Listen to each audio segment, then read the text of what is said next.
moving towards the end of this course. Tomorrow will be a holiday, and day after tomorrow a lecture will be there, and on Friday a lecture will be there. It is a humble request from my side that all participants should upload NOC, then your iCard and a passport size photo on the portal of UGC MMTTC portal.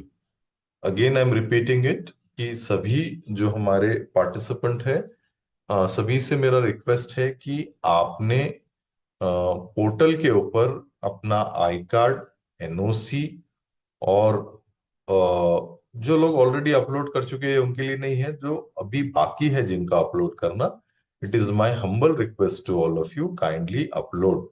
If you fail to upload, your certificate will not be issued and your admission will be transferred to the next course. Thanks a lot. So already the resource person has joined this cloud meeting. So I welcome Anita Sharma ma'am to this afternoon session of this NEP orientation and sensitization course. Anita Sharma ma'am is member General Council of NCERT, Technical Board Member, Bureau of Indian Standard, Governing Body Member, Universalization of Elementary Education, Government of India, Member of Curriculum Committee, CBSE, National Coordinator, Curriculum, Bharatiya Shiksha Board, represented India in UNESCO meet held in South Korea way back in the year 2015, represented India in Climate Reality Leadership meet held at USA in 2018, author of 11 books of mathematics with Encyclopedia Britannia and S. Chand, authored a book, Science and Art of Happy Living book, unravels the teaching of Lord Krishna for youth. Then Lifetime Achievement Award of Aryabhat Samman for contribution in mathematics education by All India Ramanujan Mathematic Club. Then Pandit Madan Mohan Malviya Award conferred to one of the educationists from India for contributing in education at grassroots level. Then she also received of President Grant to celebrate legacy of eminent mathematician Shri Nivas Ramanujan. Then also she is a member of National Focus Group, National Education Policy, Mathematics Education to prepare National Curriculum Framework, contributed in more than 200 documents, textbooks, manuals prepared by CBSE, NCERT, NIOS, DST, and ideator and material developer for CBSE International Curriculum Mathematics. So I welcome Anita Sharma ma'am to this afternoon session on behalf of Dr. Babasaheb Ambedkar Marathwada University, Chhatrapati Sambhajinagar. And now I would hand over the session to him. Over to you, ma'am. Thank you so much.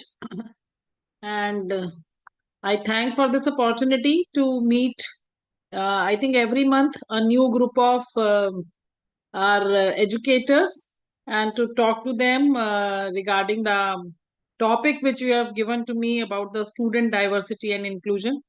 Let me just share my screen. Is this visible? Hello. Yes, ma'am. It is visible. Okay. Okay. So the topic which is given to me is student diversity and inclusion, and I have just extended this topic and added a line to it, that is embracing differences, fostering equity.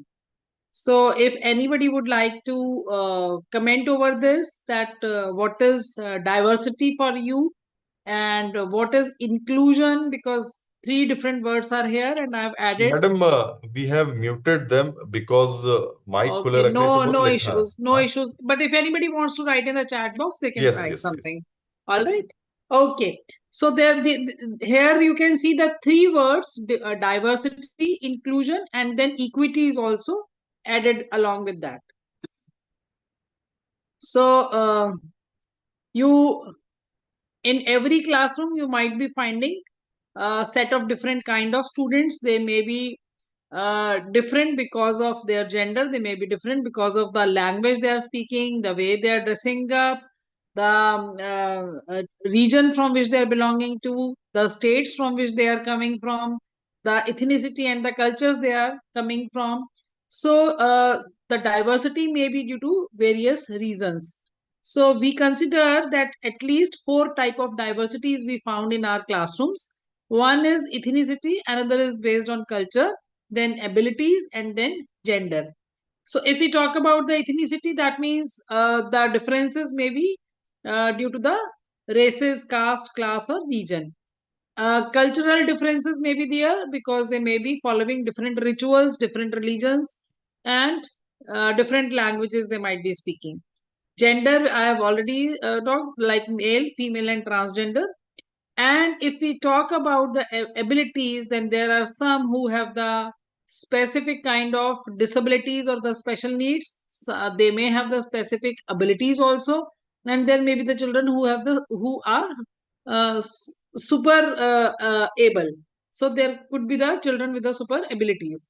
So student diversity is always reflected in terms of the increasing share of students from the socially and economically disadvantaged group. The main focus by the Ministry of Education is on this chunk, socially and economically disadvantaged group. And according to the Ministry of Education, by 2020, 57% of the students, they were coming from the disadvantaged backgrounds in the schools and the universities. So let us now try to understand these three words with more clarity. Now, if we talk about diversity, as we have seen that this is about the variety and the differences within a group or the system. So, in this context, people and community diversity encompasses a range of attributes which is not limited to only the race, ethnicity, gender, age, or socio-economic status or abilities. So different type of differences may be there, which we have already discussed. But if we are talking about inclusion, that means everybody should feel the sense of belongingness to the group. Your class might have the students from the different backgrounds. It may be the financially different backgrounds. It may be the socially different backgrounds. But everybody should feel that they are respected here and they are acceptable here, and everybody, this environment, classroom environment, is ready to embrace their diversities and they value them as an individual. So promotion of equal opportunities and respect is required. Now if we talk about equity, so equity does not only mean the equal treatment, it also means that a person with the specific resources or opportunities according to his requirement. So support should be based on the individual differences and the individual circumstances. And equity also means fairness and justice by acknowledging and addressing the unique needs and circumstances of individuals. Now, why we are talking about this particular segment in the education, why we are talking about the student diversity and inclusion. So we always respect that, we always say that we shall respect each other's, everybody in the society. But you must be knowing that in the national education policy, the very first line says that the main aim of the education policy is to make a society which is socially which can provide social justice to everybody. So if, and we always says that equitable society can be found only when it is inclusive for all and it can provide good quality education to all. So how this can be possible? Just so here is the first line. This says education is fundamental for achieving full human potential, developing an equitable and just society, and promoting national development. So universal access to education was already there, but this time universal access to the quality education is added in the national education policy. Also, we have signed up the treaty. We are part of uh, this. We have the development agenda goal number 4, and by 2030, it is envisaged that India will ensure inclusive and equitable quality education, and it will promote lifelong opportunities for all by 2030. Also, it is considered and it is very much evident also that education is a great leveler and it is the best tool to achieve economic and the social mobility, inclusion, and equality.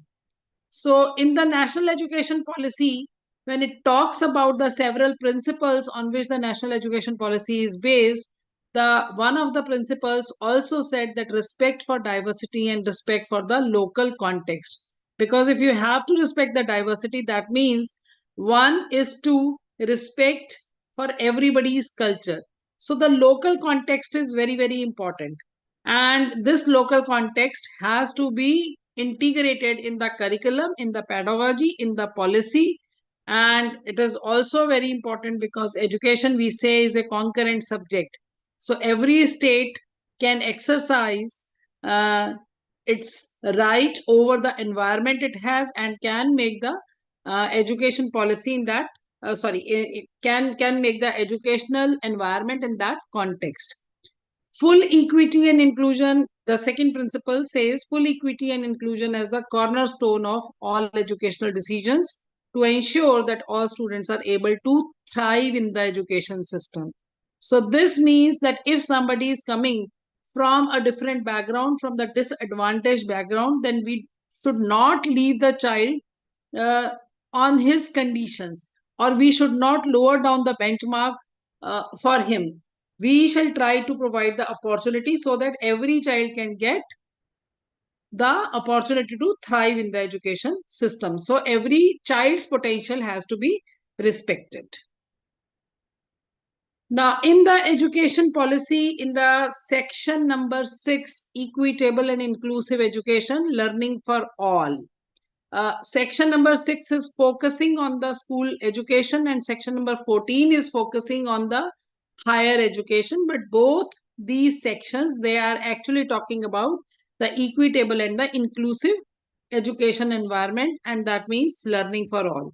Now, what this says, let us try to see that what is written in each section, because whenever the national education policy is framed or any policy is framed according to the needs of the nation. So whatever resources are there, whatever the needs are there, accordingly education policy is made. Now when the education policy is made, then the data from the various corners is collected, and it is then it is then checked that what can be done to bring uh, the equity in the society.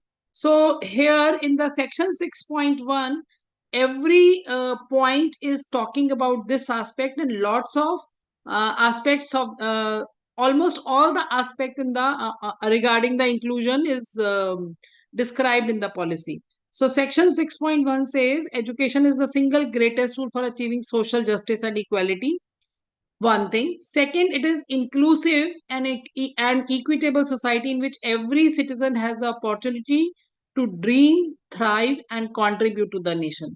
Because students can contribute to the nation only when they are allowed to thrive in the system. Then it is to ensure that no child loses any opportunity to learn and excel because of the circumstances of the birth or the background. And the next one is to bridge the social category gaps in access, participation, and outcomes in school education. So now, what is socio-economically a disadvantaged group?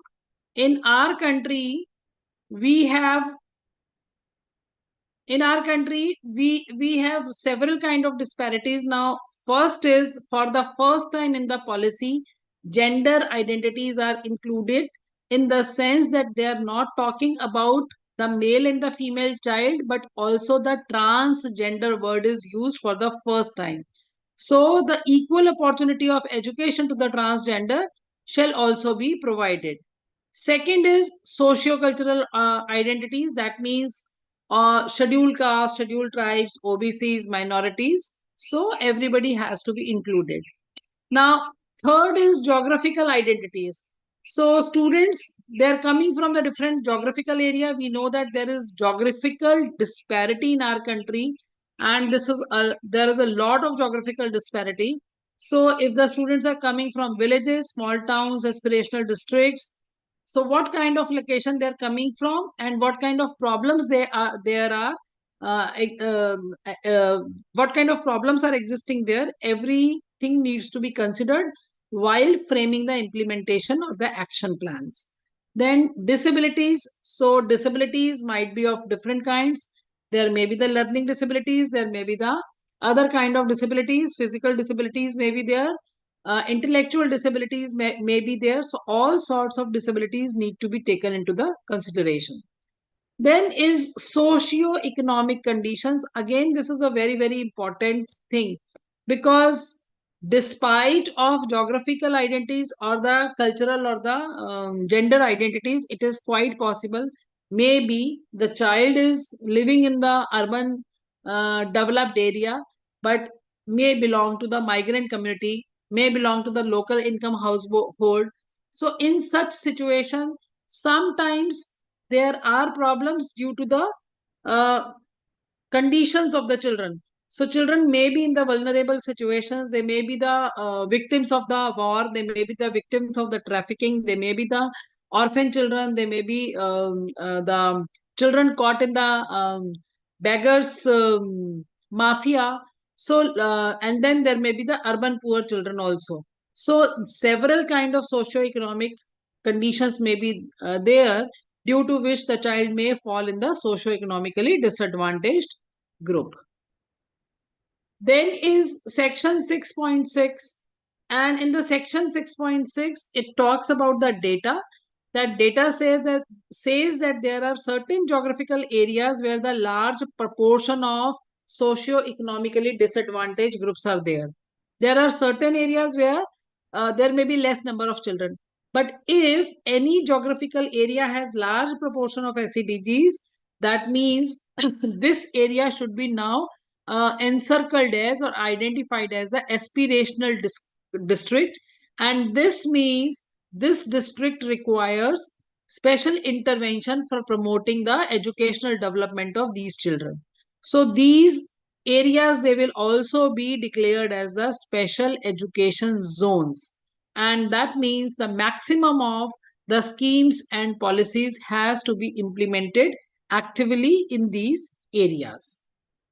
Section 6.5, it also says that if due to the geographical location, due to some other social conditions, maybe that the female children, they have to walk a lot, and they may have to pass through the isolated areas which may not be very safe, or the forest areas.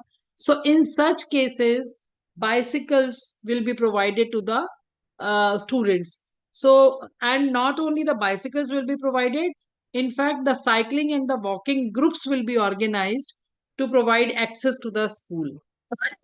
And this means that if this kind of conditions are generated, there will be maximum participation, or there will be increase in the participation of the female students, even if the distances are there. And because of the safety benefits, the parents will be willing to send their female child to the schools. Otherwise, sometimes due to the safety issues also, parents are not willing to send the children to the school. So in such cases, these kind of specific facilities will be provided to them, and the social groups will be created. Then one-to-one basis, teachers, tutors, tutoring, online schooling, alternative schooling, then the adjustment in the infrastructures, suitable technology interventions, etc., will also be ensured in such cases, and especially where the children are with the disabilities. A special fund is also instituted by the government, and this is known as Gender Inclusion Fund, to build the nation's capacity to provide equitable quality education for all girls as well as for the transgender students. So Gender Inclusion Fund is not only for the female students, it is also uh, be given to the transgender students. So that means equal opportunity from all segment of the society is ensured through policy by the government. Then several acts are made. For example, there is a right of person with disability act 2016. So in this in this rpwd act also, inclusive education is emphasized a lot, and more than 26 disabilities are described there. They are listed there, for which the schools have to make the provision, and schools as well as the higher education, they have to make the provision, and they have to endorse all the recommendations which are given in the rpwd act 2016 with regard to the school education. Then is inclusion and equity. This is also important for teacher education, because if the teachers are not properly trained, or if the teachers are also for the teachers also this inclusion policy is not uh, used, then there is no point, then equity cannot be established in the society. So this inclusion and equity is also applicable to the teacher education, and this simply means that on the basis of any kind of disability or belongingness to the disadvantaged group, nobody can be denied any position in the leadership or administration or the promotions and all. So the same rules for all will be applicable. Then there is section 6.2.5. This section specially talk about the children with the special needs or the divyang students. So again, through this section, equal opportunity for all. Now, so far we have listed the sections of different sections of the national education policy. So if we just summarize that what all is written there, then we need to understand that there are two type of things. One is, first is the increased participation of the socio-economically disadvantaged group will be strengthened. Second is special education zones will be identified. Then gender inclusion fund, inclusion and equal participation of the children with the disabilities even in the elementary education. ECCE is elementary childhood care education, and the schooling system will be given the highest priority. Home-based education will also be given to the children who are unable to go to the school. So for the first time, the government is talking about the home-based education. So it is not only talking about the school education as a system, but if there is a severe disability or any such situation is there where the child is not able to go to the school, then school will go to the child. So home-based education means that. Teachers must be helped to identify such learning disabilities early and plan specifically for their mitigation. So this means the proper training of the teachers need to be done so that they can also identify the learning disabilities early, and then they can plan specifically for their mitigation. So if the teachers are not able to identify the disabilities, then they will not be able to plan. Now, it has been seen that if the earlier identification is made by the teachers, if the teachers are capable of identifying the several kind of disabilities, they and the special interventions are given at the right time, then this may be possible that within a span of 6 months to 1 year, the child may be streamlined with the other children. Then learning disability does not mean that the child has any kind of intellectual disability. There is possibility that the child has high IQ but has a kind of learning disability. So there are three type of learning disabilities. One is the which is known as dyslexia. That means the child is not able to read and write properly, but he speaks properly. He can communicate his ideas, but there is problem with the writing part. Then there is another kind of disability which is known as dysgraphia. So in dysgraphia, child feels problem with the pictures, visuals, charts, sketches, and so on. And there is another which is known as dyscalculia. Here, the child may have the problem with the numbers. So child may be intellectually very strong, may have good IQ, but due to some kind of neuromuscular dysfunction or some kind of other problem, these three kind of specific disabilities may be there. So these three disabilities are marked as learning disabilities only. Apart from learning disabilities, several other kind of disabilities may be there. As I've said that in RPWD Act, 26 disabilities are listed. Now, in such cases, there is urgent need for the special educators in the school system. So you must be hearing that for the past many years, more emphasis is given on this part, that every school engages special educator in their school system. So special educator is must. And the only purpose is that no child should left behind. Alternative form of schools, as I have given one example, it may be based on technology, it may be through technology we can reach, this may be home based education, anything is possible.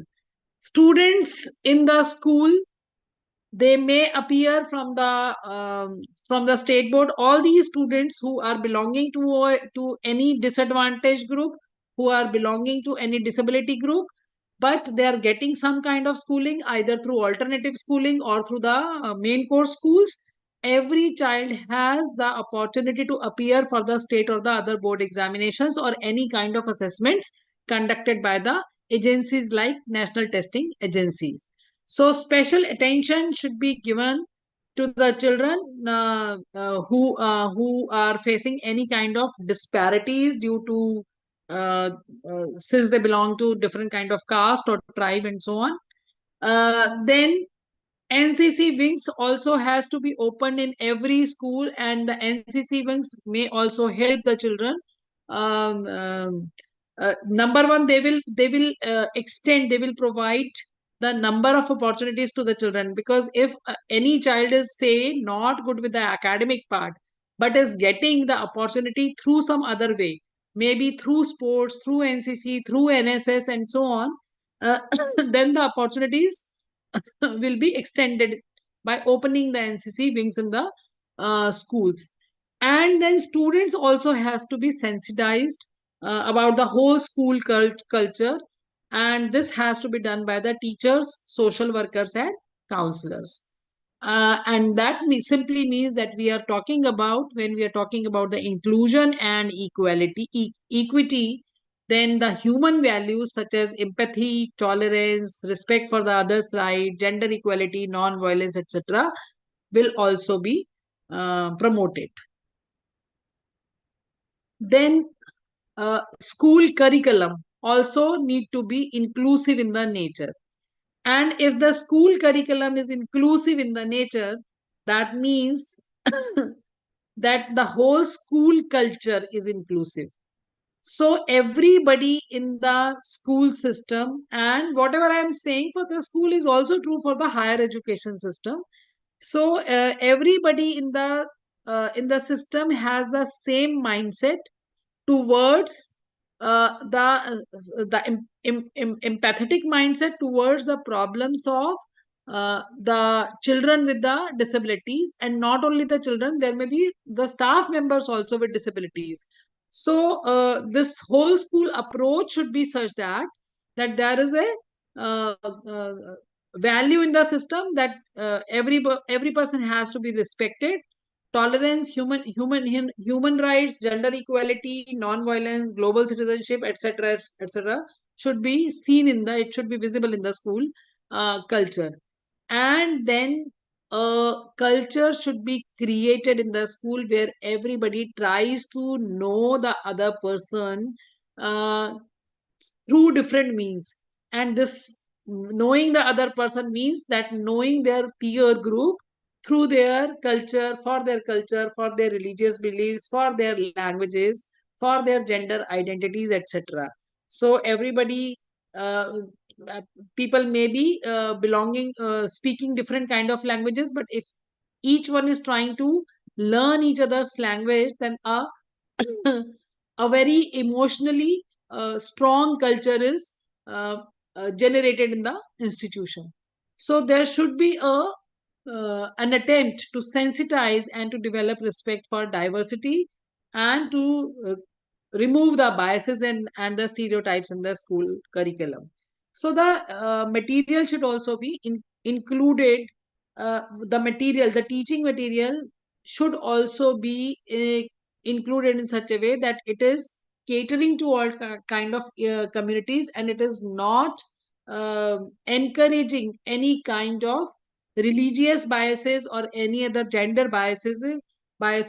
So this should also be very content should also be content taught in the schools or the colleges should also be free from all sorts of biases.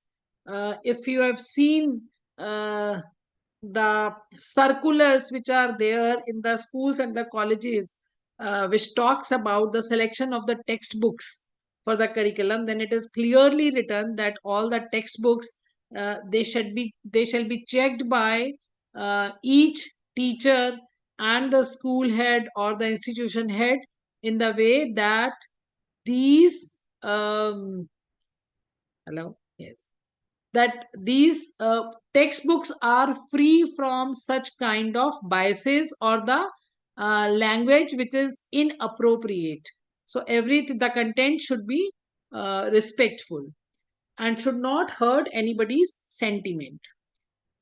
Then if the child is coming from the disadvantaged group or from the educational background which is not very sound, then special bridge courses also has to be developed, and this kind of attempt is done by the government from the very beginning. Like uh, even at the age of 3 plus, when the children they go to the school in the formal schools, when they go at the age of 3 plus, it has been observed that there are three kind of children in the school. One who have never been to any kind of crèche or anganwadi or ashram shala or play school, and there are another category of students who have been to some kind of the play school, but where there the teachers or the people who are handling them are not trained. They do not know about the psychology, they do not have the proper education background, so they don't get a very right kind of environment or the right kind of knowledge there. And then there are third category of students who have been to the play schools or the crèches, where the teachers with the proper training are there, or the caretakers are with the proper training and proper educational backgrounds are there. So when even at the age of 3, these children from the different backgrounds, they reach to the formal school, a provision has been now made by the NCRT. They have prepared a document which is known as Vidya Pravesh. And this Vidya Pravesh document is actually meant for the children who are coming from diverse backgrounds and do not have very sound uh, um, the sound educational और academic background, या उनको कुछ भी proper training नहीं मिली है. तो ये विद्या प्रवेश is a 3 months here. The time span is given for 3 months and lots of activities are there. More than 250 activities are there, and in these activities, the child, the parents, and the school faculty, all the three stakeholders are involved, and everybody has only one objective, and that objective is to prepare the child for the school. So this is actually for bringing the readiness for the school. That is why the name Vidya Pravesh is given. Recently also, NCRT has come up with lots of bridge courses, and these bridge courses are for every subject and for every grade. Even if the child is in class 6, then there is a then there is a bridge course for mathematics, for science. If the child is going to the class 7 but is not very much comfortable with the or not prepared with the class 6 syllabus, then even the bridge course for the class 7 is prepared, bridge course for the class 8 is prepared. So NCRT and CBSE, they have taken this initiative to prepare bridge course for each subject and for each grade. Now, somebody might have this question: when the students are promoted in the school from class 6 to class 7, why this bridge course is required? Now, as per the Right to Education Act, we still have 2 crore children who are outside the school, and every effort is being taken by the government to bring all those children to the school. So this is quite possible that the child is of a particular age. According to the age, should has to go to can be the part of the class 7, but does not have the sound academic background. So to prepare every type of child coming from different backgrounds, these bridge courses are prepared. So the purpose is to bring everybody into the system and to provide opportunity of learning to all of them. Then the schools should also have the provision for the socio emotional and academic support and mentoring of all such students through suitable counseling also. So in every school now, the counselors are mandatory, and the counselors along with the teacher mentors or the peer mentors has to see that every child is well adjusted in the school environment. And if even if the child is not well adjusted, then how they can try to make such attempts. Sometimes even the children, they come from the disturbed family background. um, like in our school, we started one policy, and that policy was adopt a child policy. Now this adopt a child policy does not meant to adopt any child in a legal way. It was like this, that we identified that how many children they are coming from the disturbed family backgrounds. That means there were cases where the parents are going through some emotional trauma, some kind of divorce cases going there, or the single parent is there, either the single mother is there or the single father is there, or sometimes the father is posted somewhere else, mother has to stay alone and to take care of the child. So lots of problems could be there in the families. So every teacher was given this responsibility that you just need to talk to the child for 10 minutes every day, try to understand the child's problem, and whenever, whether he has academic problem or the social problem or the emotional problem, uh, take efforts for the child.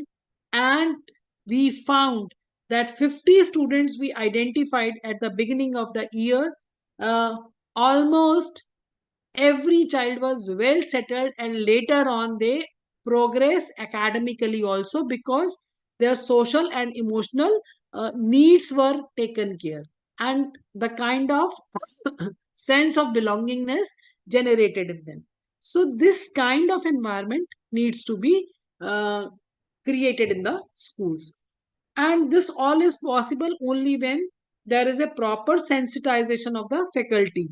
There is a school counselor, and even the students are trained over these kind of issues. They are also sensitized. So this may be the gender identity issue, this may be the inclusion issue, inclusion of disabled students, or inclusion of the disadvantaged group children. So if for all kind of child, the sensitization of the faculty as well as the student is must. Uh, like in our school, we are a normal school, senior secondary school, but we are also catering the children from the cross disability sections. That means we have the students who are visually impaired. Also, we have the students who have autism or the ADHD or some other kind of problem. But then every staff member in the school, right from the gate, right from the guard to the office administration, to the support staff, to the students, to the teachers, everybody is being given training over their needs, that what kind of needs they have, what kind of problems they have. And when everybody is apprised of the problems of the children, then they are more careful while handling the child. So they feel more attached, and they take good care of the children requiring special attentions. So this kind of culture is to be maintained in the schools as well as in the universities or the higher education institutes. Then strictly enforce no discrimination policy and the anti-harassment rules. For that also there are lots of provisions are made in the form of the organizations like DCPCR and NCPCR, that means National Child Right Protection Commission. They keep sending their guidelines from time to time, and they talk about formation of the various kind of committees in the school. The committees may be in the form of the POXO or the anti-bullying committee, or the inclusion clubs in the schools. So all sorts of rules are there.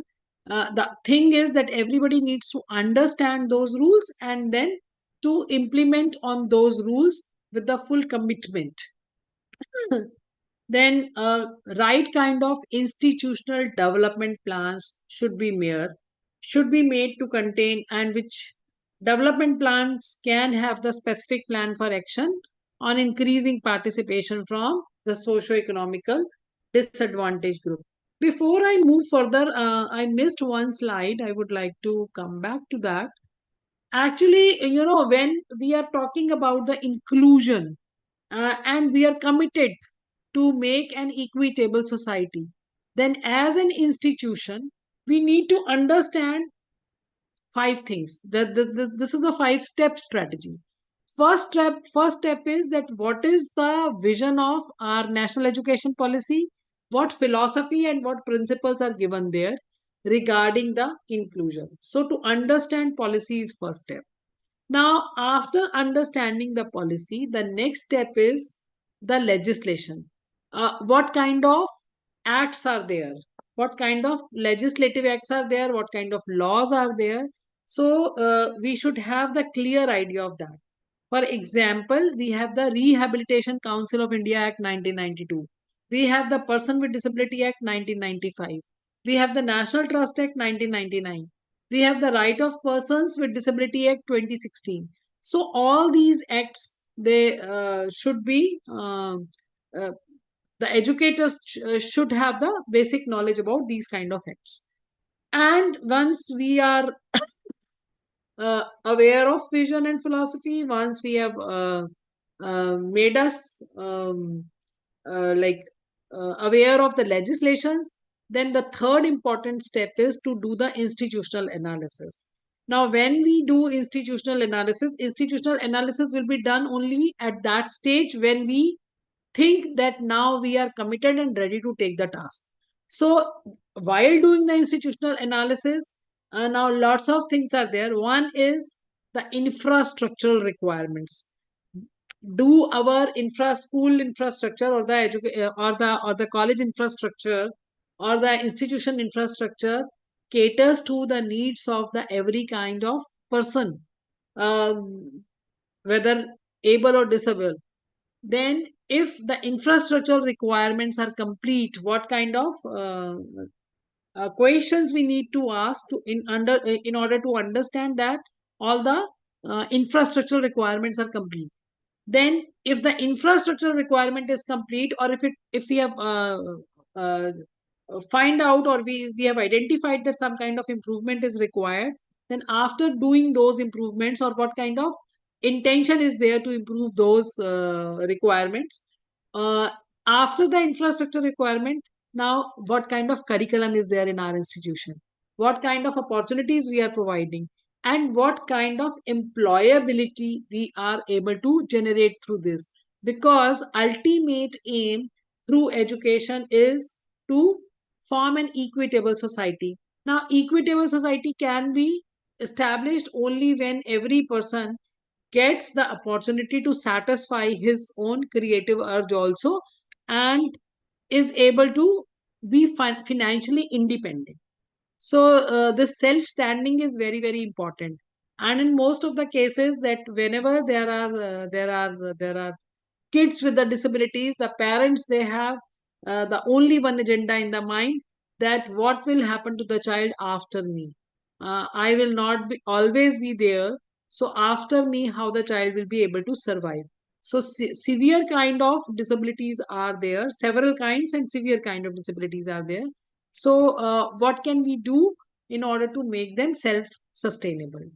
And then academic improvement strategies are also required. That means what kind of courses should be there, what kind of resources are there, what kind of pedagogies need to be taken into consideration in order to encourage the engagement of every child in the system. So this 5-step plan is very important for every institution. So out of this 5-step, first of all, we try to find out that what provisions are given in the education policy. And here we talked about the section number 6 and the section number 14. So section 6 and 14, they can have the same kind of um, the same kind of provisions are there. But the only thing is that section 6 caters to the school education and section 14 caters to the higher education institution. Now, and the second part is the law, act, legislation in disability, role of RCI in education. RCI means Rehabilitation Council of India in education. So, what is to be done by them? Now, if we see this under the Article 21A of Indian Constitution, there is a right of free and compulsory education. So this right of children to free and compulsory education act 2009 RTE Act is very much into existence, and every state is trying to implement this very effectively and forcefully. And this means that no, absolutely no rejection policy is to be followed in the schools under the Sarva Shiksha Abhiyan. And here the age group of 6 to 14 years, because our constitution uh, says that every child between the age group of 6 to 14 years has right to free and compulsory education. So you might have heard that in every school under the RTE Act, 25% of the students has to study under the free ship. So there are two kind of provisions. One is the children who are belonging to the poor economic status, and the second is the students who are coming from the disadvantaged group. Now, if any child is coming from the disadvantaged group, that means the child may belong to any kind of disability, or may belong to the special section like SC, ST, OBC, and the different gender also. Transgenders are also the part there. So 25% students in every school need to be catered without charging the fee. Every facility has to be provided to them, including the uniform and the books and all sorts of activities. So this Right to Education Act is very much Mm, it is very powerful, and it is enforced rigorously in all the states. Uh, Earlier, under the ambit of RTE, the students were given this free and compulsory education till the class 8. But now, for the past 2 years, after the new national education policy is announced, now the children will be able to get this free and compulsory education till class 12th in the schools. So earlier, after the class 8, the school had the right to ask the students to the parents to pay the fees for the rest of the 4 years in the schools. But now, uh, till class 12, the students will be given free and compulsory education. So I have already shared that there are 4 different acts. It all started in 1992 with the Rehabilitation Council of India Act, but then it was modified and it came as Person with Disability Act in 1995. Then there was a National Trust Act 1999. and then is Right of Person with Disability Act 2016. This act has lots of provisions which everybody must know if you really want to help any child with a disability. Now, how it all started, a convention was held at the United Nations. And in this convention in 2006, on 13th of December, it was decided to have an act, and the this just so this was United Nations Convention on the Rights of Person with Disabilities. So through this act, it was ensured that every disabled person will be given they will be given the full opportunity and the equal rights. And the whole idea was that they do not, disabled people, they are not the persons who could be, they are not the objects of the charity. You don't have to pity on them. They have equal rights, they have some kind of special disabilities, they have some kind of strength and potential, and their strength, their potentials, and their rights has to be respected by every person in the society. And also to have this, to generate this mindset that they are also active members of the society and they can bring changes. You can rely on their decision making power also. But all this can be done only when uh, there is a will and there is a commitment to give them their rights. So when this act was enforced in 2006, India ratified this in October 2007 and enforced it in the year 2008. And according to this act, some prominent things were that respect for the inherent dignity and the individual autonomy, no discrimination, equal opportunity, equal effective participation and inclusion in the society, respect and accept person with disabilities as the human diversity. So they are also the part of the diverse group. And then accessibility for them in every kind of institution. Gender equality is also talked about, and the respect for children with the disabilities. So rights and privileges which are under Act are to be ensured by the government is equal opportunity, appropriate environment, no discrimination. Some words you might be finding overlapping, but they have to be there. It is mandatory for them to be in this form. No deprivation of personal liberty, reasonable accommodation, and protection from abuse, violence, and exploitation. That is why the schools and the colleges, they have the POXO Act, they have the sexual harassment committees, they have the anti-bullying committees and all. And also have to ensure that the textbooks, the content which is being taught in the school does not have any objectionable material in them. Then protection from the cruelty and the inhuman treatment.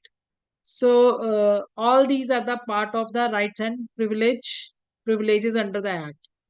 The kind of disabilities which are mentioned in the RPWD Act. First is intellectual disability. In the intellectual disability, three kinds of disabilities are there: intellectual, then specific learning disabilities, and autism spectrum disorder. So these three are, now when we talk about intellectual disability, this may be about the low IQ or the moderate level of the IQ. And specific learning disabilities, as I have mentioned, dyslexia, dysgraphia, or dyscalculia kind of things. Then is autism spectrum disorder. In the autism spectrum disorder, you may feel that there may be certain children who, when they talk to you, they don't try to establish the eye contact. They have their own word. They're busy with their own things. So these, in some way, they are socially isolated. So this is also a kind of intellectual disability.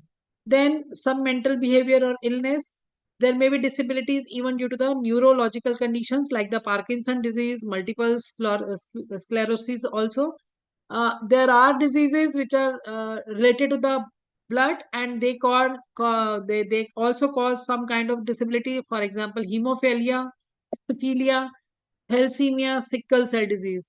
Earlier, long back, thalassemia was not considered as a disability, but after 2016, this has also incorporated these three: hemophilia, thalassemia, and sickle cell disease. They became the part of RPWD Act.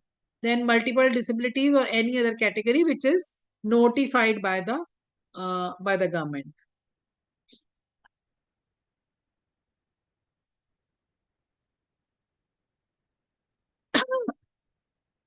Then which kind of educational institution will be considered as the inclusive education institution? So the curriculum should be inclusive, the mindset should be inclusive, authorities mindset as well as the teachers mindset, in fact all stakeholders, even the students mindset. Pedagogy should also be inclusive, sports should also be inclusive, and recreational facilities are also inclusive.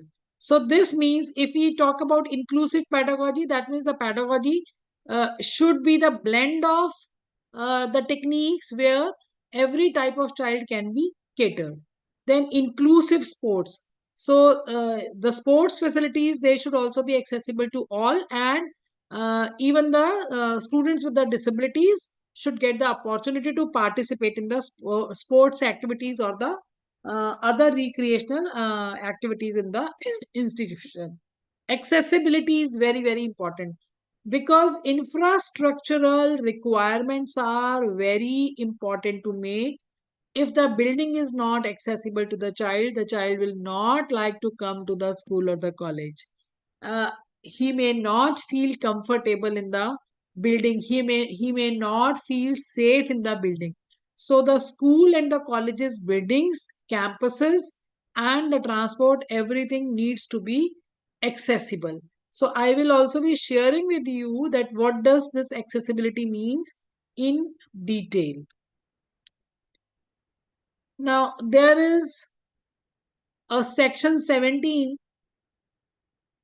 in the policy which says that after every 5 years, survey of school going children should be conducted, and this survey needs to be conducted to see that there is no child who is out of the system. So it is to keep track of the dropouts, the failures. So now the systems are very much comprehensive. Every school has to fill in an oasis data, a UDIS data.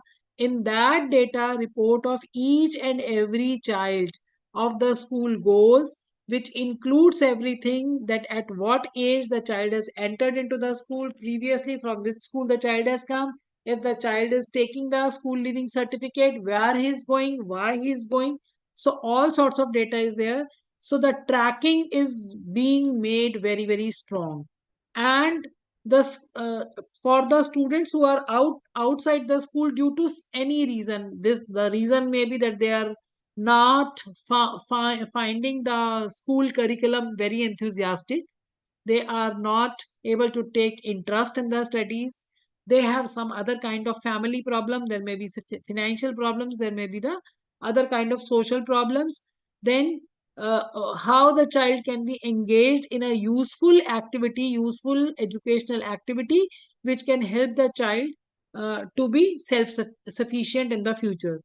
Then establishment of adequate number of teacher training institutions, because this is also noticed that uh, as per the number of students in the schools, the ratio of the teacher student is not adequate. So if the sufficient number of trained teachers are not available, then the quality education cannot be ensured. So adequate number of teacher training institutions need to be established. Then those who are now already into the system, for them, the professional trainings, their trainings regarding the inclusion should also be done. So updation in their skills also required with regard to the inclusion. Then special languages has to be learned by everybody. So training of teachers in the sign language as well as braille. So braille is used by the visually impaired children. Sign languages are used by the other children. Now we don't use the word deaf and dumb, but those who have hearing impairment. So for them a different sign language is there. You might have noticed that now in all the government programs or in the or otherwise also, whatever is happening on the stage, whatever speeches are given, there is always a person, an interpreter with the sign, with the skill of interpreting the words into the sign language is there, so that everybody who is sitting in the audience can understand what is being said through the stage.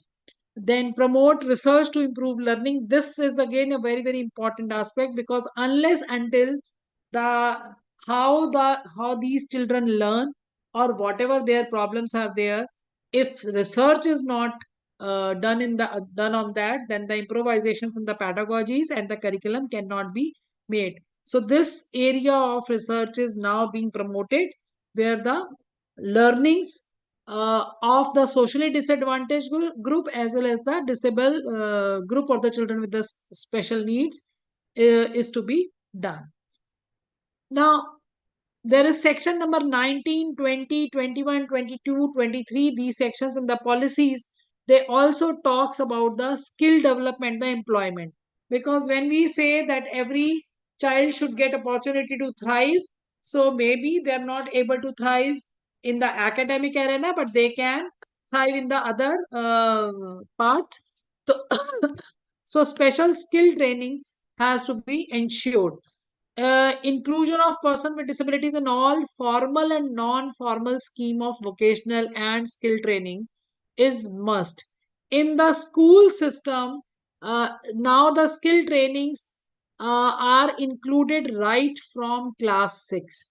So according to the national education policy, right from class 6 to class 12, skill trainings, vocational trainings, entrepreneurial trainings, internships, they all shall be made the integral part of the school system, so that every child get the opportunity to learn something, some hands-on training, and the skill to do something. Then adequate support and facilities to be there. No promotion shall be denied to the. This I have also discussed, that whether it is the promotion or it is the promotion to the class or promotion to the to any staff member on the basis of any disability, no promotion can be denied. Now here I would like to make a point that even the Central Board of Secondary Education has included lots of provision to help the children with the disabilities.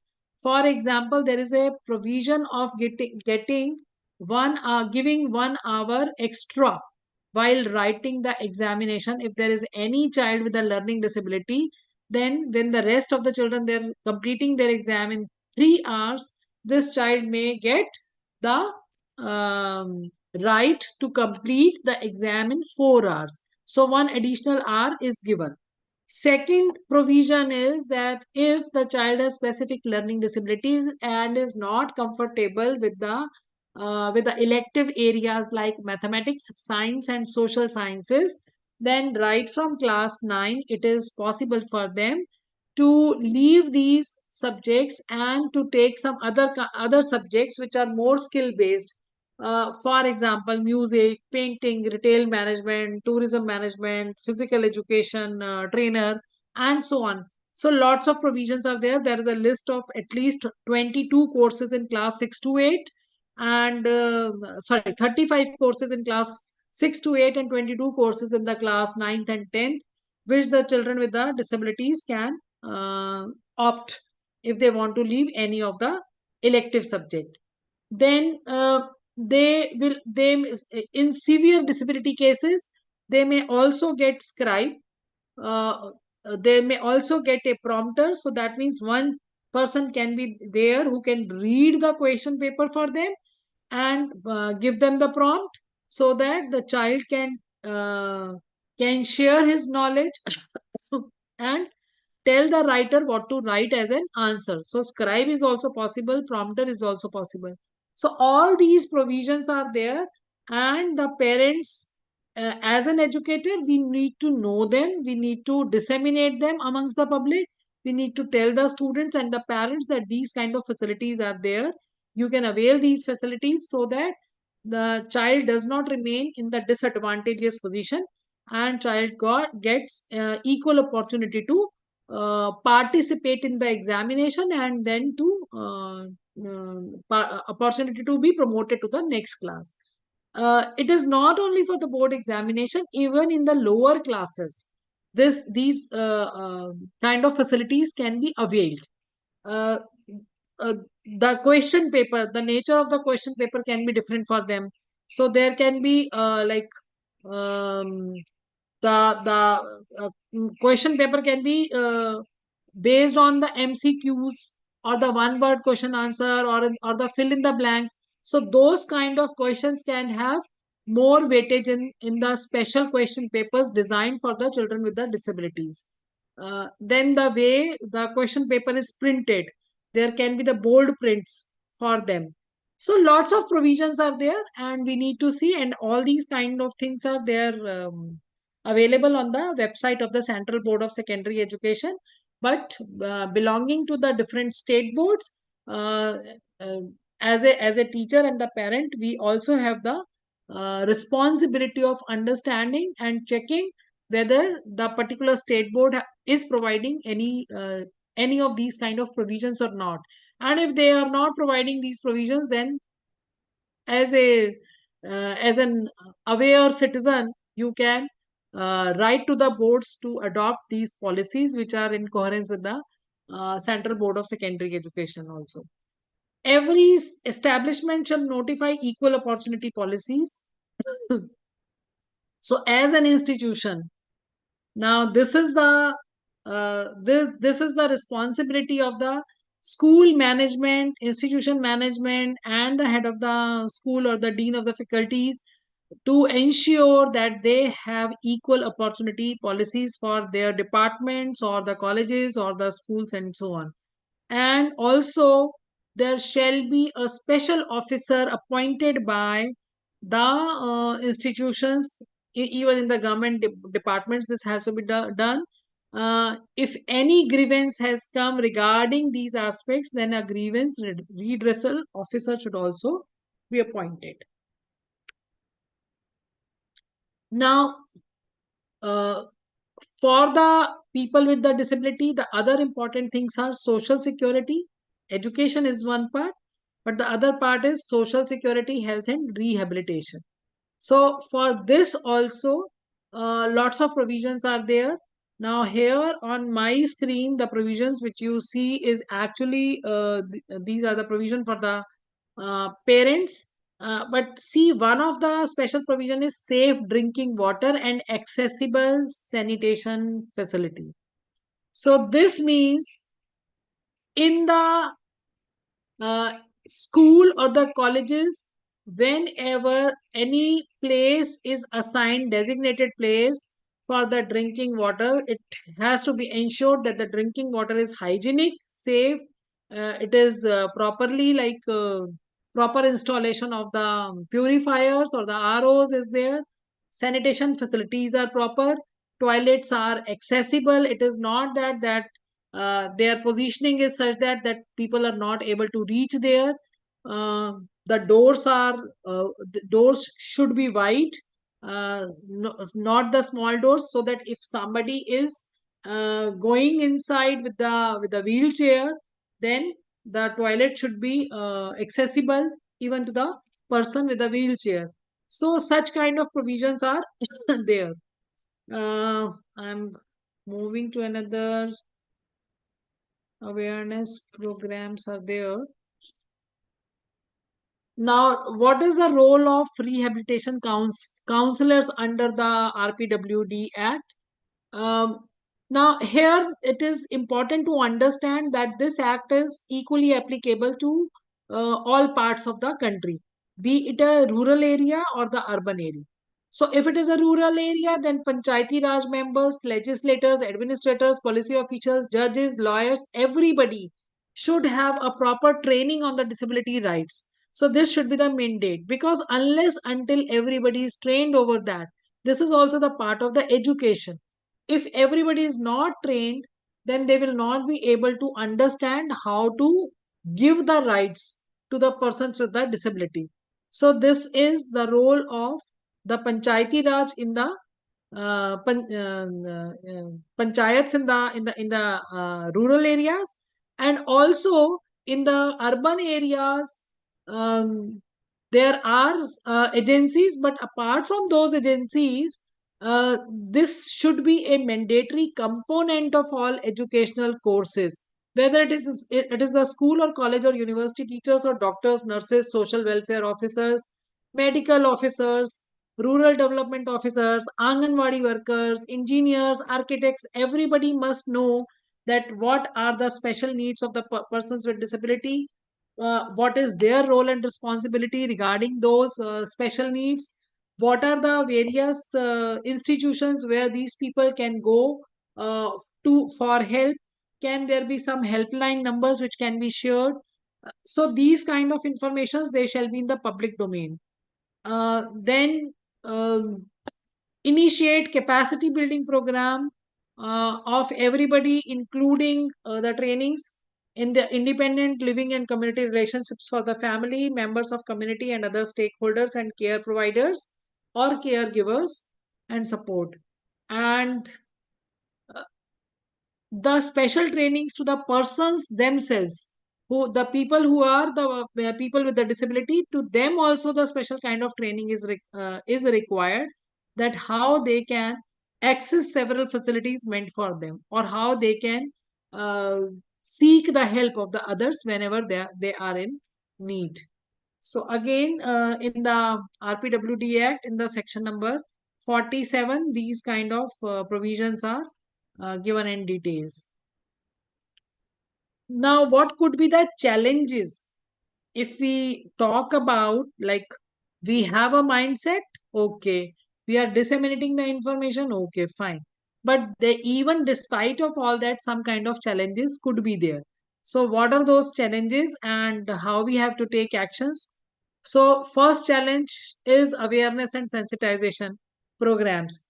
Till date, many people, they are not aware about the how they can protect the right of the others.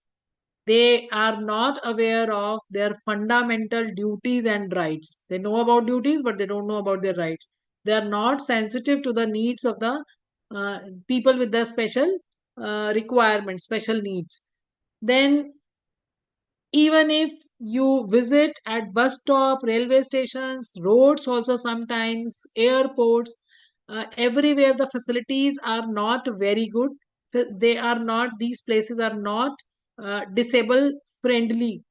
Now the airport have started making the special provisions, so they have created their own accessibility standards.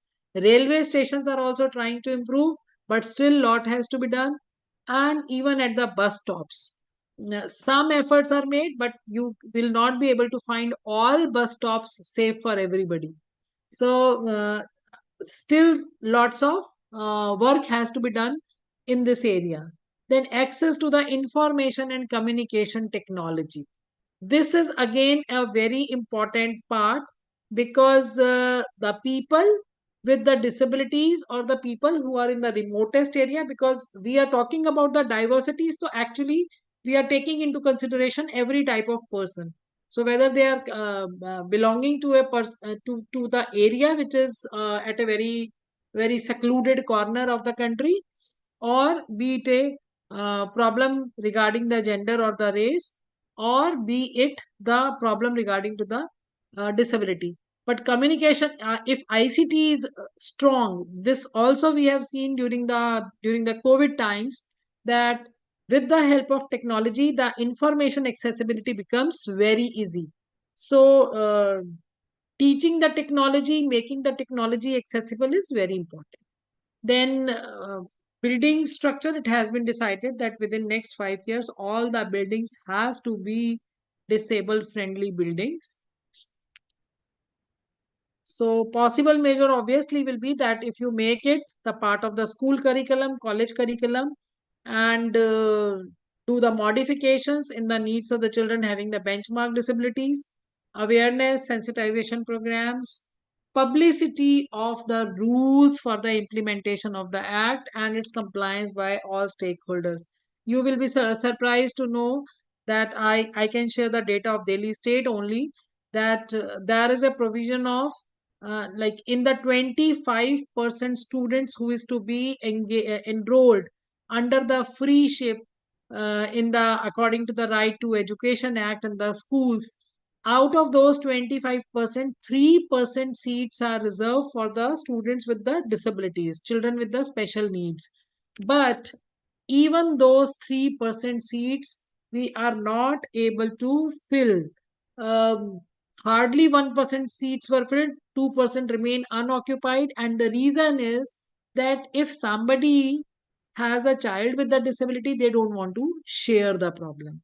They don't want to come to the open public. They don't want to send their children to the school because they feel that in the school they are unsafe.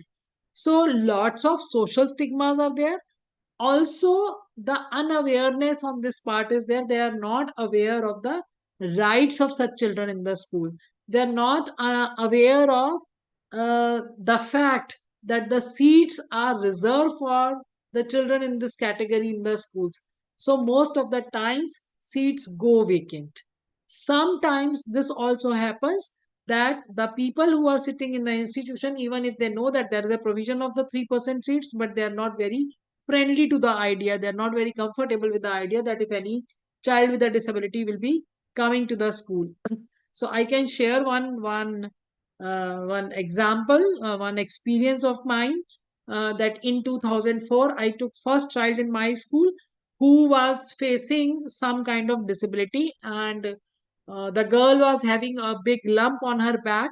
She was not able to walk, and she has to use wheelchair compulsorily. When I admitted that child, many of the teachers and the parents, they raised their brows that why this kind of child has been taken into the school. And I was compelled to take the child because when the mother of that child, she was a single mother, when she came and met me, she had tears in her eyes and she said, if my child is having any problem, she does not have the right to go to the school? Why she does not have the right to the education? Why any school is not taking her? So I said, I will be taking your child and we will be cooperating with you wholeheartedly.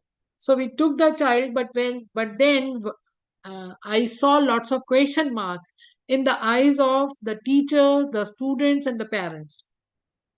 And many of the parents, sometimes this also happens that some of the society members are vocal also about their problems. So many of the parents, after 2 3 days, they came for the complaint also that why this kind of child is taken, why my child has to sit with her.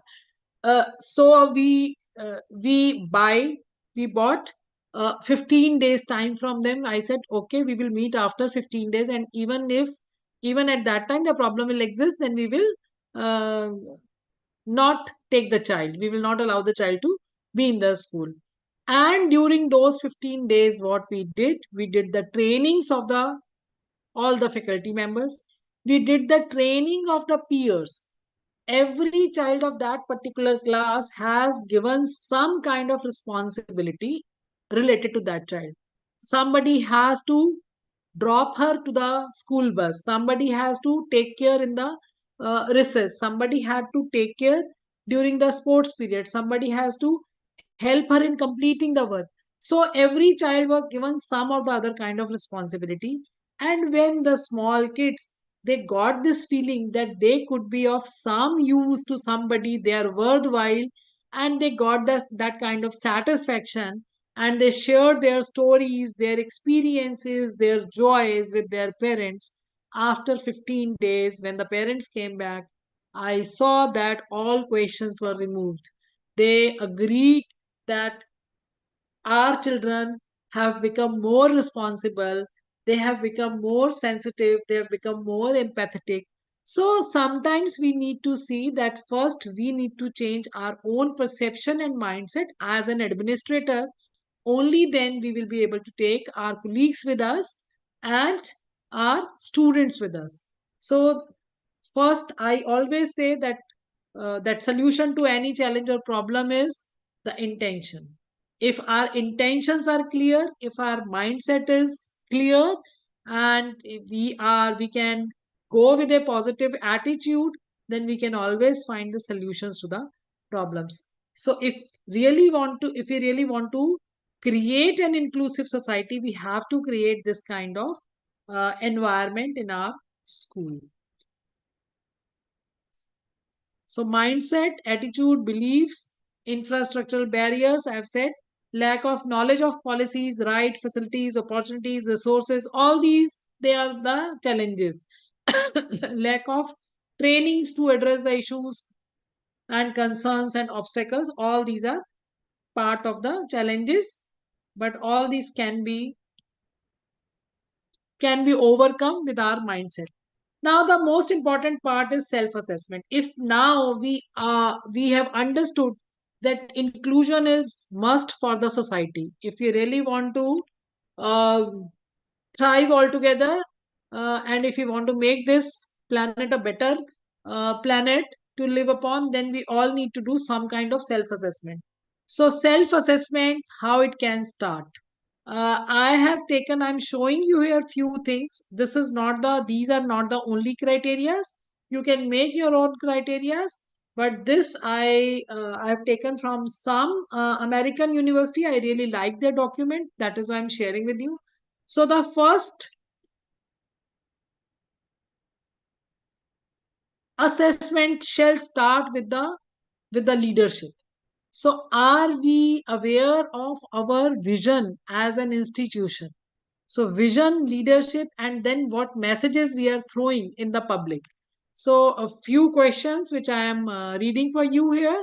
The answers are on the actually 5-point rating scale. You can answer this as yes or no or somewhat or don't know or not applicable. In fact, if you would like to, you can write in the chat box also your answers without mentioning the name of your institution. If you don't want to write down anything in the chat box, you can write on the plain paper also, and do the self assessment for your organization, that how your organization is. So is number one, our organization is actively committed to issues of equity, inclusion, and diversity. Do you think that your organization is actively committed to issue of equity, inclusion, and diversity? Then you can write yes. You have all the 5 choices. Are your vision and mission statements of your organization, do they talk about the inclusion, equity, and diversity? Now, vision is always a long term, and the mission is a small, long term goal. Vision is a long term goal, like what you are thinking, that what kind of students will be going out from your institution after 5 years, what kind of work they will be engaged in, what kind of social status they will be having, what kind of economic status they will be having, what kind of contribution they will be making in the nation. So these are all the vision statements, and the mission statements, they are always short term goal. So it will be for a particular year. So for this year, my mission is this. For this year, my mission is that in my class, uh, every child um, is welcoming. So all students will be given equal weightage. Or I will be working. I know that my classroom has two visually impaired children. I will be doing some additional work, additional effort to help them. So mission and vision statements of you as a person, as an educator, can be there. Mission and vision statement of the institution can be there. Mission and vision statement of the leader, the head or the dean, can also be there. So our vision are our we shall try to assess this, that our mission and vision statements, they include references to our goals on equity, inclusion, and diversity. Then the third is the principles of equity and inclusion are embedded in our mission, vision, and core values. Do we have, if it is there, then do we have resources which are dedicated to equity, inclusion, and diversity issues, including the professional development of the managers. Managers means the administration and staff. Our equity and inclusion values are reflected in our internal and external communications, such as program descriptions, outreach material, website, and newsletters. So, this is again a very important thing. We say that we respect equity, and inclusion, but how we are displaying that through our communications.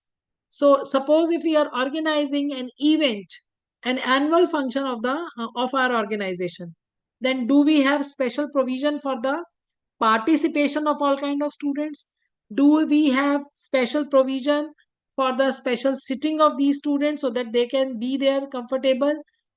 Do we think that the audio visuals which we are using, they will be helping everybody?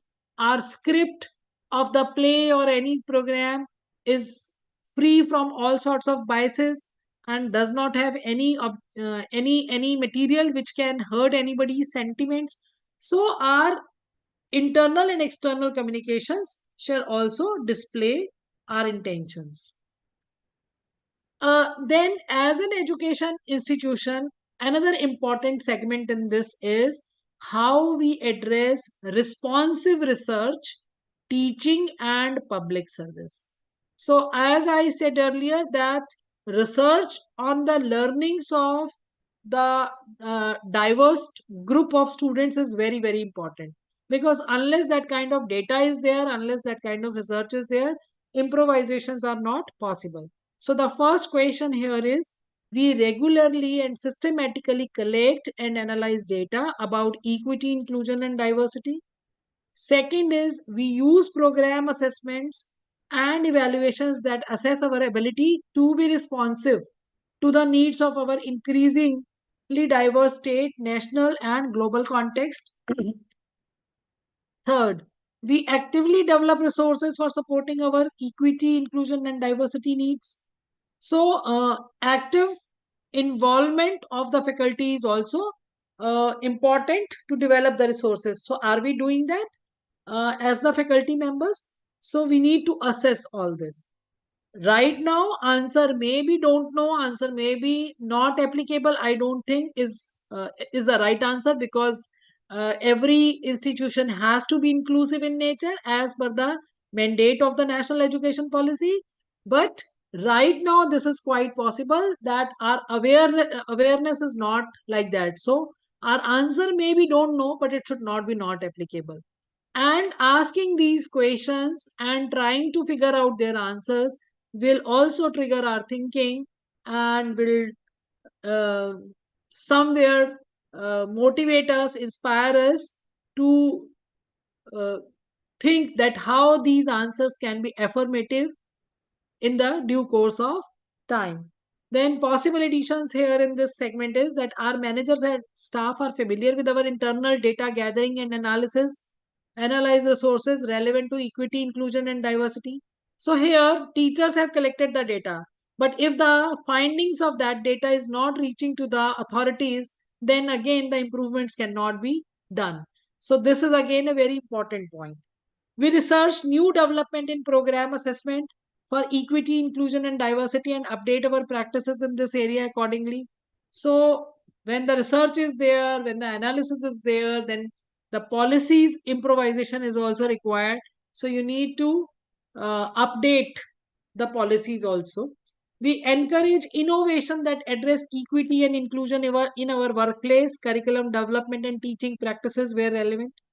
Now, I would like to quote here one example. I visited one of the very, very eminent college of Delhi University, and I found that on every door there was a QR code. Whether it was a washroom, whether it was principal's room, or the staff room, or the library, or the classroom, or the auditorium, canteen, everywhere there was a QR code.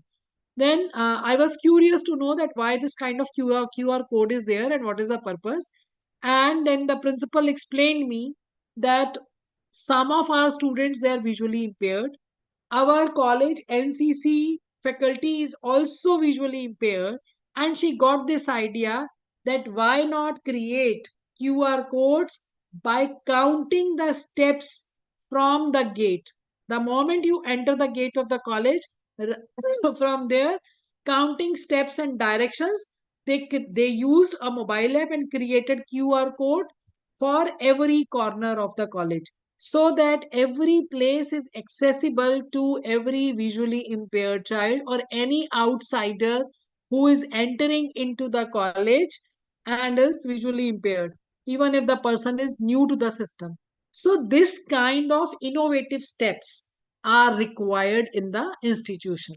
Similarly, in the curriculum development and the teaching practices also. Then our next is how we expand pathways for access and success for our workforce. So, so inclusion, as I said, is not only for the students, but it is for the staff members also. So it will be in true sense only when all the faculty members or the other administrative staff member or any staff member, there also we are following the inclusive practices. So the first question is, our division or department actively values and seeks to hire a diverse staff. So you need to check, does your organization has the policy that they will not be hiring the diverse staff, or your institution has the policy that they will be hiring the able people despite of any diversity. So what is the policy of your organization? You need to look into that. We employ best practices for fair and inclusive hiring and advancement, such as active outreach to underrepresented community, appointing diverse hiring committees, using clear hiring criteria, supporting professional development and career advancement for current staff, regularly using campus affirmative action goals and other workforce data, etc. So again, while hiring, while um, while checking the while doing the need analysis, this has to be seen that the system should be fair and the same kind of criteria is there for everybody.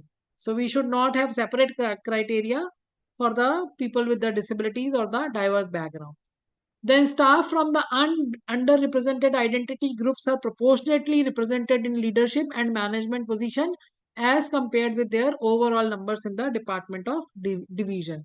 So this is again a very important thing, that even in the decision making zones of the institution, the underrepresented represented identity groups get their representation. All staffs have divisional or the departmental store support to continue their professional growth and career advancement.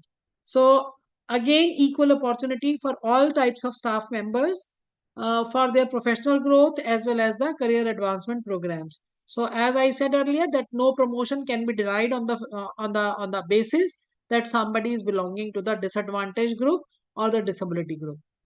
Then is we provide mentoring opportunity for all levels of staff and management internally and through the other campus ventures. And we provide staff with opportunities to engage in community-based learning and public services. Uh, also, a possible addition is that we actively advocate for more accurately reflecting the diversity of our talent pools in all of our hiring, whether it is student or faculty or staff. Next is, we have a succession plan that ensures diversity in our workforce in the coming years. So right now, your answers to all the above questions regarding the diversity in the staff members may be no, maybe I don't know, but do as after going through this questionnaire, you can have a plan that in the coming years this type of inclusion will be made in the workforce also. Our managers and staff engage in professional development and or dialogue about topics related to the equity, inclusion and diversity, and use performance management tools to track and build our capacity in this area. So here it says that not only the professional development opportunities are there, but the discussion over their problems and issues and concerns shall also be made in the staff meetings or in the different forums, so that the issues can be addressed effectively. We provide fair and transparent recognition process for achieving excellence across staff positions. So you need to check at all places that right now what is your position as an institution and what how you can improve that position. Now, the next is how we expand pathways for excellence success for our clients. Now, here, clients for the institution means its students, faculty, and staff, everybody. So, the first is our division of the department. Sorry.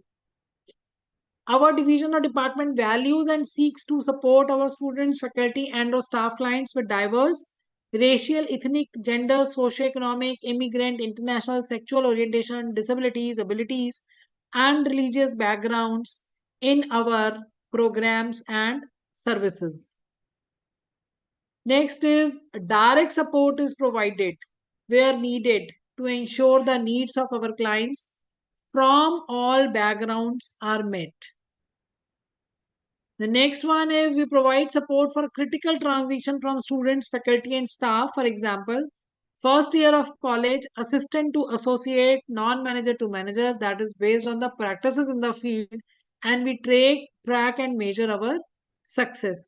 So it talks about the opportunities for everybody to progress. Then we employ advising and mentoring practices and partnerships to our student clients to provide greater impact to their graduation and the retention rates. We employ mentoring practices and partnerships with our staff or faculty to provide greater impact to their hiring and advancement rates. So, these kind of questions, uh, this is from a particular website, but you can create some more questions and check. Can we take a 5 minutes break now? Hello. Can we take a 5 minutes break so that I think everybody can have water?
Okay, good evening. So can we start now again?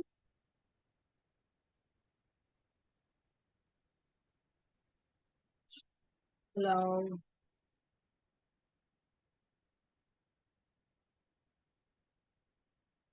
Can you hear me?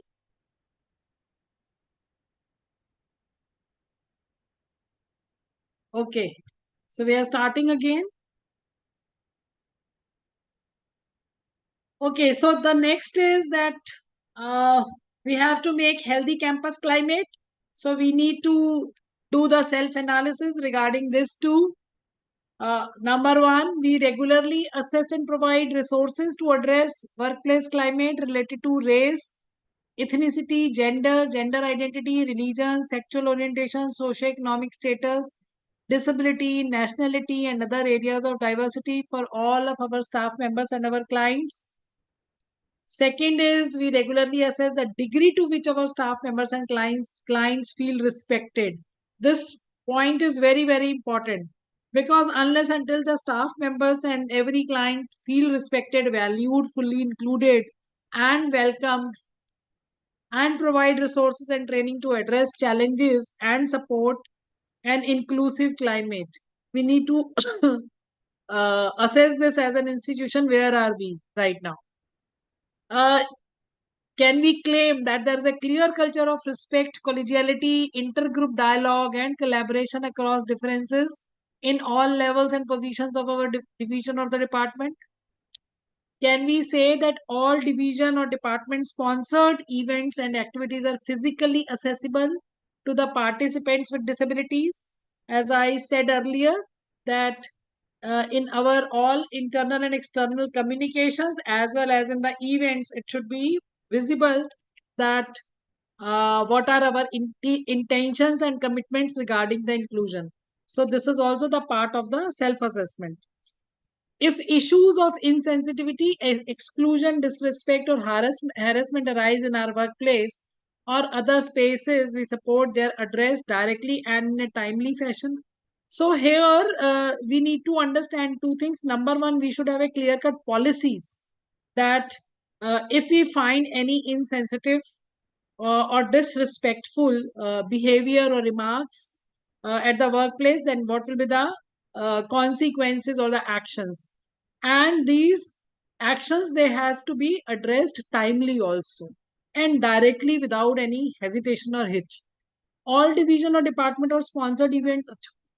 Then the last part is, in my opinion, all students, faculty, and staff feel comfortable and welcome to their full selves in our workplace and in other spaces we support. For example, classroom, domes, cafeterias, buildings, and all. So every child should feel safe, child as well as the faculty members.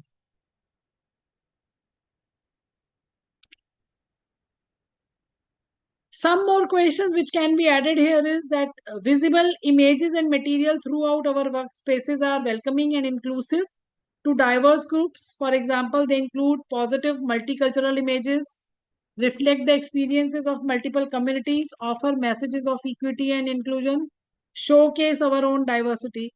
So here, like a small thing, suppose you are an engineering institution and there are images and the work or the posters of certain scientists or the engineers are there. So are you able to include the scientists from all states, from all genders, from different religion? So what kind of images and material is displayed on your walls? What kind of quotes are displayed on the walls? Are these quotations, they cater to the diverse groups or not? So such kind of things has to be seen consciously. We use the data from the campus surveys and other reports to help understand our climate needs as well as how we can become leaders on campus in creating a fully welcoming and inclusive environment for all students, faculty, and staff.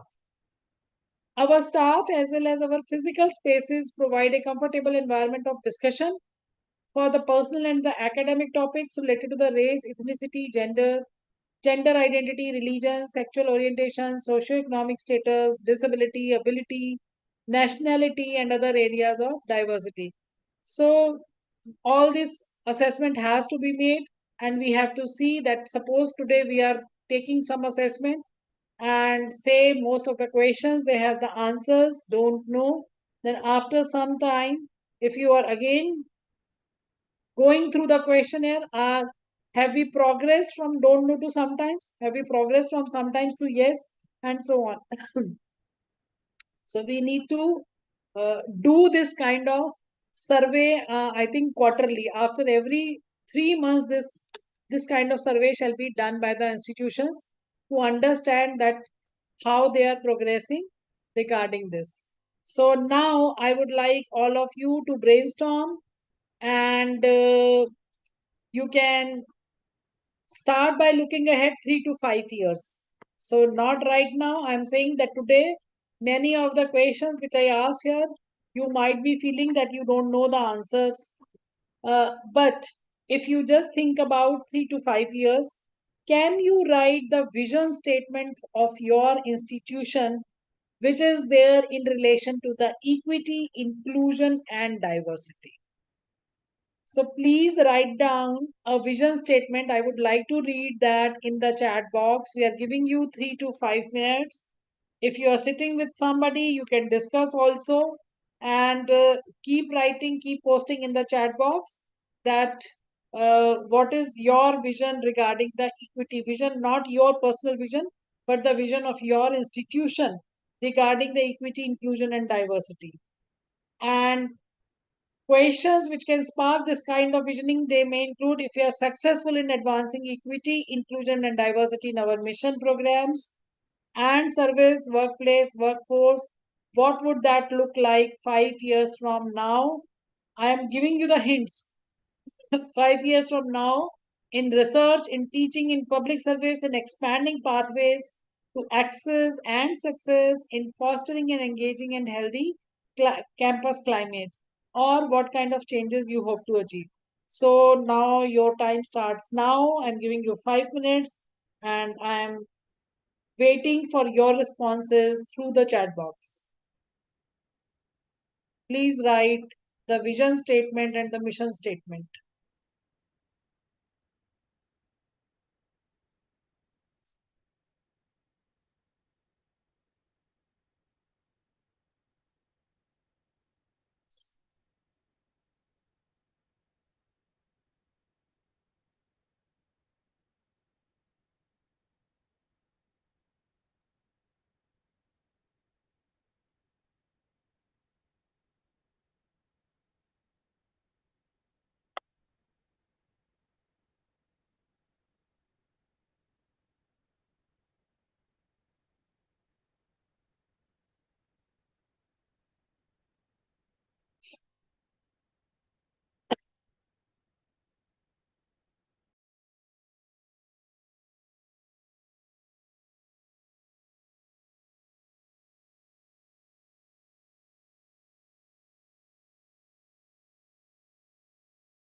So 3 minutes. I expect now responses in the chat box regarding the vision statement of your organization.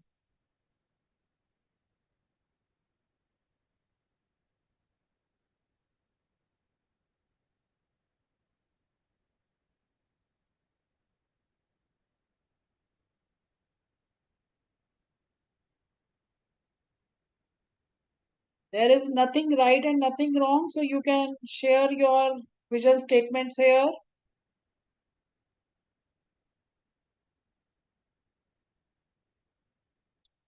And lots of learning will be happening for every institution by reading the vision statement of each other.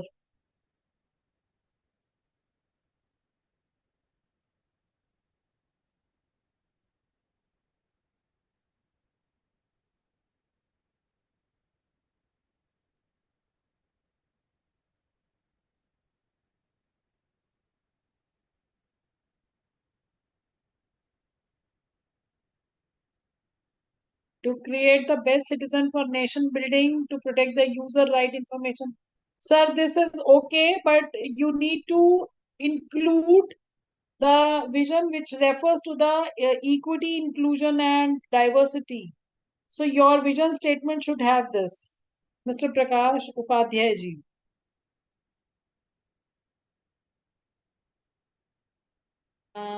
Yes, Dr. Amar Prakash Dwivedi has written along to become first among equals in service. I think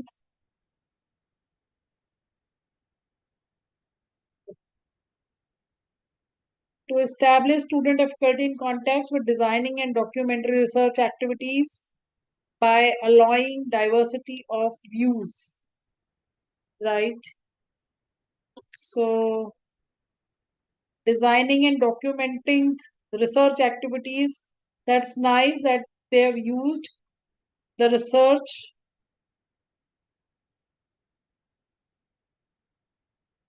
Mission statement to maintain gender equity, to create a caste and gender unbiased society. So why we are focusing only on one kind, Hari Narayan ji? You have spoken, you are speaking about only gender equity, not about the other kind of diversities. Mr. Dwivedi has written to develop professional human resources in health sciences and in other areas required for nation building. Sir, your institution is a medical organization to put in place dynamic techno structure for effective use of information.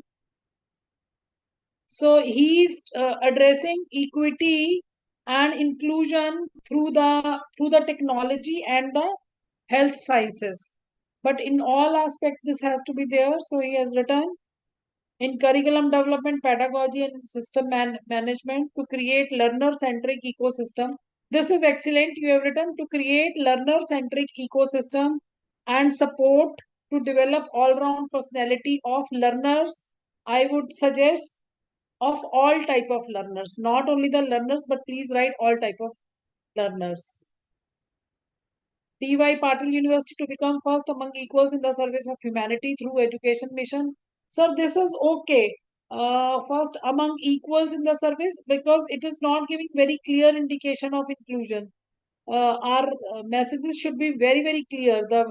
Because the vision statement and the mission statements are always the public statements and they are always in public domain. So everybody, when anybody opens your school website or college website, they should be able to understand what is your philosophy and vision regarding the equity and inclusion.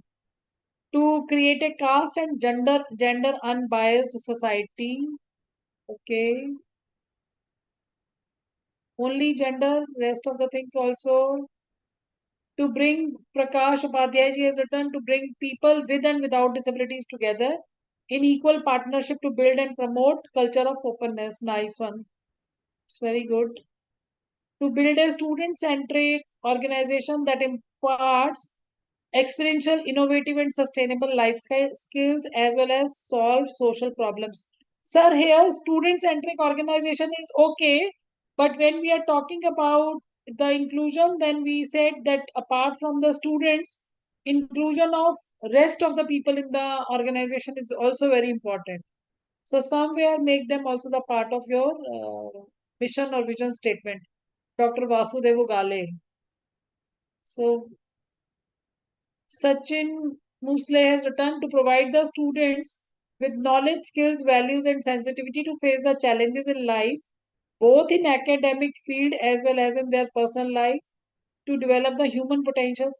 So instead of writing the generalized statements, because this is an education institution, so knowledge, skill, values, life skills, everything will be the part of the curriculum in any case. है ना? So this is very like obvious. But what is our policy regarding the equity, inclusion, and diversity? We need to write them. And I've given the clues also that you can talk about the research, you can talk about the pedagogy, you can talk about the curriculum. So add all these words in your statements.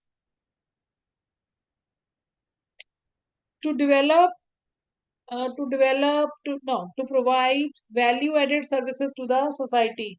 Now again here the value added services, what does this mean? Every service is value added.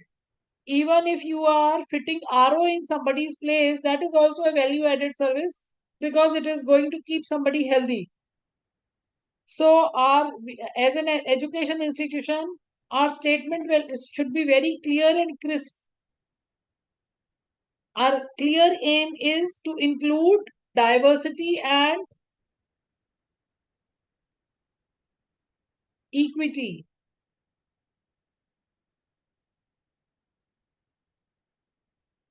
To be a Mr. Samir Mankane has written to be a leading force in shaping a welcoming and inclusive hospitality and tourism industry. Sir, I think your institution is about hospitality and tourism. This is interesting, where individuals from all backgrounds can thrive and where diverse perspective fuel innovation and exceptional in the guest experiences. Yes, it is good statement and make it just simplify this. I'm sharing that while there were discussions about the national education policy, one of the members, she came to the venue in the on the wheelchair and she shared that when for the first time she visited one hotel to attend a conference, she was not able to use the washroom for 1 hour because there was the doors were small, wheelchair, the toilet was not accessible, and she faced lots of problem. And after that, when she lodged the complaint and all, people realized that how much it is important to have the wide doors and to have the open spaces. Um, Roll number 90.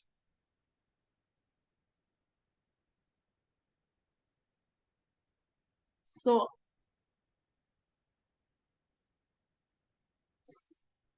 to be a leading force in right. So I have seen only 10 to 15 statements, but I believe that everybody shall try to make an attempt to write down.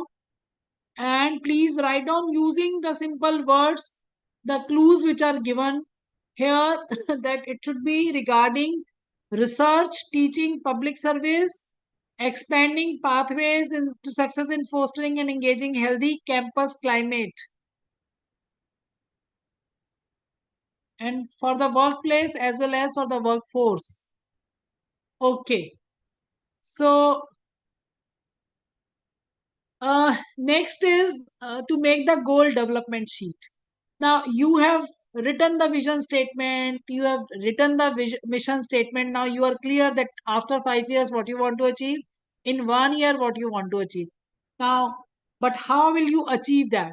So for that, a goal development worksheet need to be completed, and this is actually a strategic plan template. So here the first thing is on the priority basis, you have to write that regarding your organization only.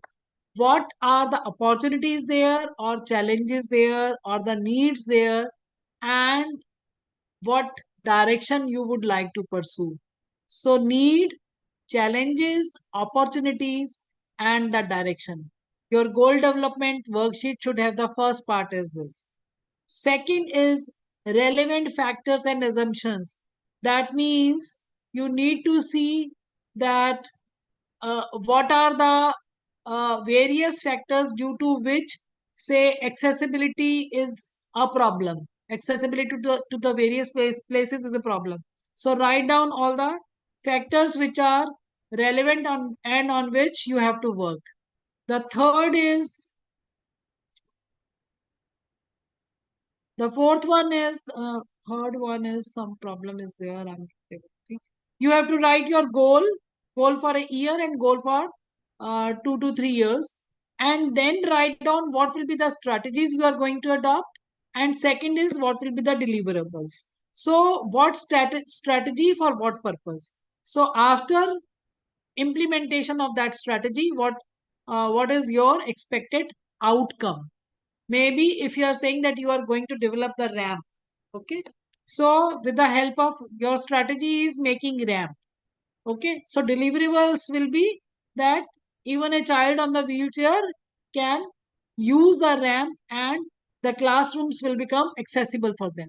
The strategy was creating the QR code, as I shared with you in one case of in one college of Delhi University. So deliverable was that any visually impaired or any other person, because QR code can be used by all. So everybody in the every visitor in the campus shall be able to have the easy access to all rooms where he wants to visit. Okay, so make simple strategies with the deliverables, and this worksheet is going to help the institution to have the clear cut plan. Okay, now what the government is doing uh, for the inclusion, I have said that before I move on to this, I can read one more statement. Vision is to increase an intellectual and ethical wealth of learners, and second is to promote the growth of secular, democratic and positive something secular outlook. Now here again, it is a very general statement. I will say, please make it more specific, because to create intellectual and ethical wealth learners will be the this will be the vision of all academic institutions, but specifically how you can add the equity and diversity and inclusion part in this. Again, when we are talking about the secular, then only one aspect of inclusion is there. Okay. Somebody has written democratic, positive attitude of students to promote the advancement of knowledge through teaching, research, and dissemination. Mission is pursuing education excellence, character building, overall development. All these are the aims of education. But right now, I have given a very specific task, and the task is that related to, you have to write the vision statement and mission statement related to the inclusion and equity. I think in the NAC also this must be happening in the school system. There is a school quality accreditation assessment framework, and I think that similar kind of documents uh, और the frameworks must be in place for the colleges. आपके पास NAC accreditation होता है, तो वहां पर भी जब आपको विजन स्टेटमेंट्स लिखनी होती हैं, तो vision statement is not only a single vision statement. We write vision statement for different purposes. Sustainable campus है, उसके लिए विजन स्टेटमेंट अलग होगी.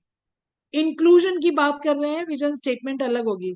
So here you have to write the vision statement only for the inclusion and equity. So please do that. For the campus, a more inclusive culture, fostering, bring belonging and equal opportunities. Access. Somebody has written the vision statement in 3 parts. उन्होंने accessibility के लिए अलग लिखा है, research के लिए अलग लिखा है, एंड एक्सेस और सक्सेस के लिए अलग लिखा है. This is also interesting, but try to make the vision statements and the mission statements very crisp. These are the detailed objectives. Okay. But although it is a good attempt, that we all are trying to write down. And when we will keep on doing this, ultimately we will be able to make a meaningful statement and a actionable statement also. So now I am coming to this. See, for our institution strategies we will be making. These strategies may be regarding the administration, may be regarding the problems, to address the problems and concerns, regarding the pedagogy, regarding the curriculum, regarding the content transaction, and so on. But when it comes to the building part or the infrastructural part, then this is the institutions need some guidelines, and you know that every building has to be made, has to be constructed according to some norms fixed by the government. So a meeting was conducted, and this was regarding making schools accessible to children with disabilities. An Accessible India campaign was started by Government of India, and this campaign was started uh, in collaboration with the UNICEF. So UNICEF developed a guidebook making school accessible to children with disabilities, uh, and the same is true for the colleges also. Uh, dis- with disability partnerships with the Department of Empowerment of Persons with Disabilities, Ministry of Social Justice and Empowerment. So three organizations were involved. One is UNICEF, another is Department of Empowerment of Persons with Disabilities, and third one was the Ministry of Social Justice and Empowerment, and the fourth was a civil society organization and NGO, Samarthyam. So these four people, these four organizations, they sat together and they worked on this, how to do the situational analysis of the school in order to see the accessibility, how to do the capacity building workshops for the civil work master trainers, because capacity building of only the teaching faculty is not required, or the administration is not required. In order to have the accessible infrastructure, civil engineers and everybody who is involved in civil work, their capacity building is also need to be taken into consideration. And then is awareness generation and sensitization program for the education functionaries. So we have discussed about the awareness generation and sensitization. Capacity building of civil workers, of course, will be done only when the situational analysis will be done and the policies regarding the accessibility infrastructure is made. So now I'm discussing one by one. The first mandate is that everywhere in the buildings, the visuals shall also be there. It is not only that you are writing in the words, because every child is not able to, there may be the case of slight visual disability, visual impairment, like low vision can be there. There may be the possibility that in the sorry, in your organization illiterate people are entering and they're not able to read everything. So to help them, the visuals should also be there. There may be the people who have the less ability to read, so the visual should be there. So number one is the size of these visuals should be such that their visibility is clear. Second is that it should be with the pictures. So you can see that for staff room, there is a different symbol. For CWSM toilet, a different symbol is there. For accessible ramp, there is a symbol. For drinking water, this symbol should be there. For medical room, for computer lab, for library, for the resource room, for CWSM. So some specific symbols are there. All these symbols, they should be visible in the campus for so that everybody can read them clearly. Uh, Now a survey was done, and this is very interesting that a survey was done that why the children don't want to go to school. Because if the school is not accessible or some kind of barrier is there in approaching the school, then it also hits the enrollment of the children in the school. So as I discussed in the beginning that although the 3% seats are reserved for the disabled children, but only 1% of them are reaching to the school. The rest of the 2% are not going. Or the girls don't feel safe going to the schools, especially in the rural setting and especially when the toilet facilities are not proper. And then sometimes the distance also makes them vulnerable to reach to the school. And emergency preparedness, if this is not there, even then the children feel unsafe and they don't want to go to school. So see, after the survey, what has come into the in the as the outcomes. One is, in few of the schools, the survey was done over the 4 schools across the country. I will not name the schools, but it was seen that the enrollment in a particular school was less because lots of garbage collection point was there near the school entry gate. So it was stinking and it was unhealthy, unhygienic. So children did not want it. They did not wanted to go to that particular school. Then ground level difference at the entry.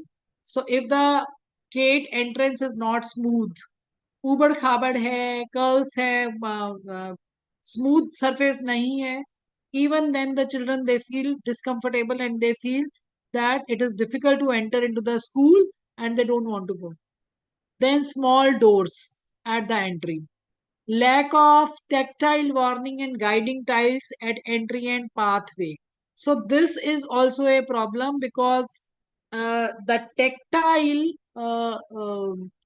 tiles or the tactile floor help the visually impaired children to use their sticks properly or to move with the help of the support properly. Otherwise, sometimes if the whether it is a visually impaired or somebody is using the wheelchairs, in certain cases they may feel that the floor may be slippery and they're not safe. They may fall, they may slip.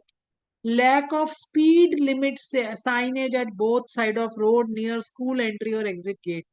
uh, so this was also a reason, one of the reasons for the less enrollment in the school, or the feeling of uncomfortable or inconvenience while entering in the school. Then uneven step risers at many doorsteps. So that is also a problem.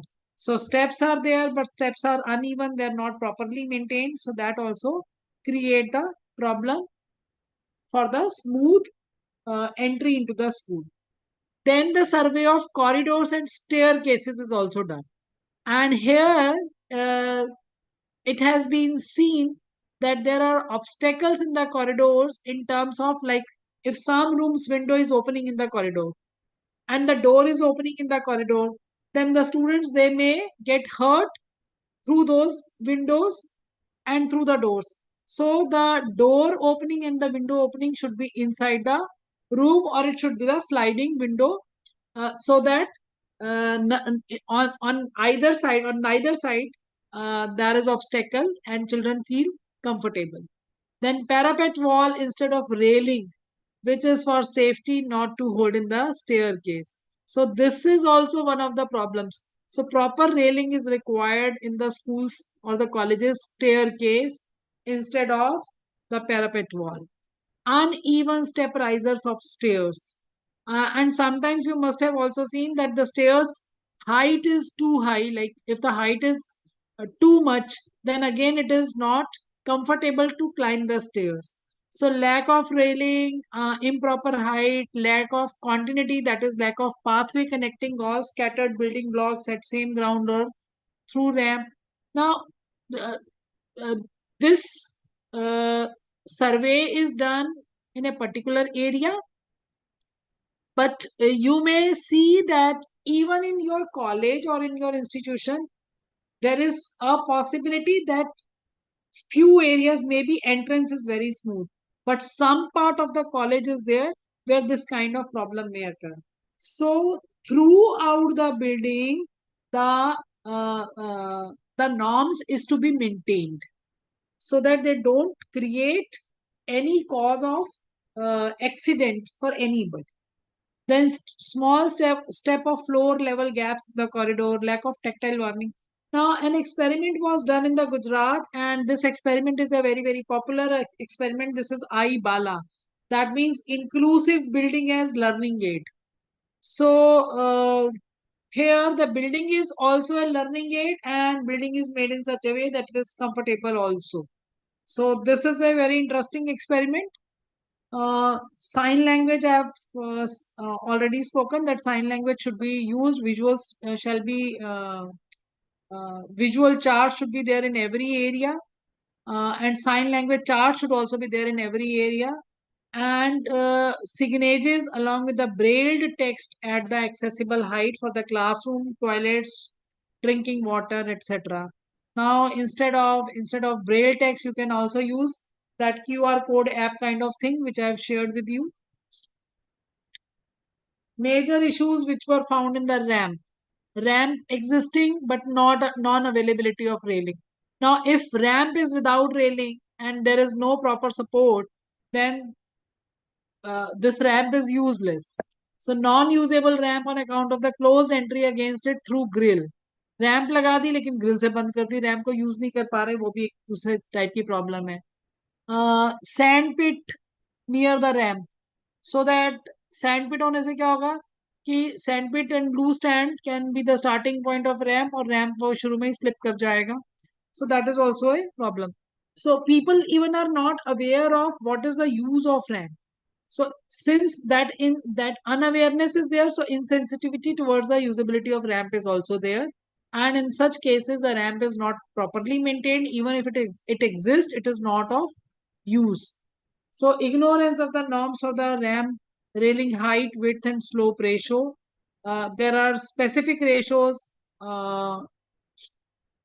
recommended by the UNICEF and the PWD organization.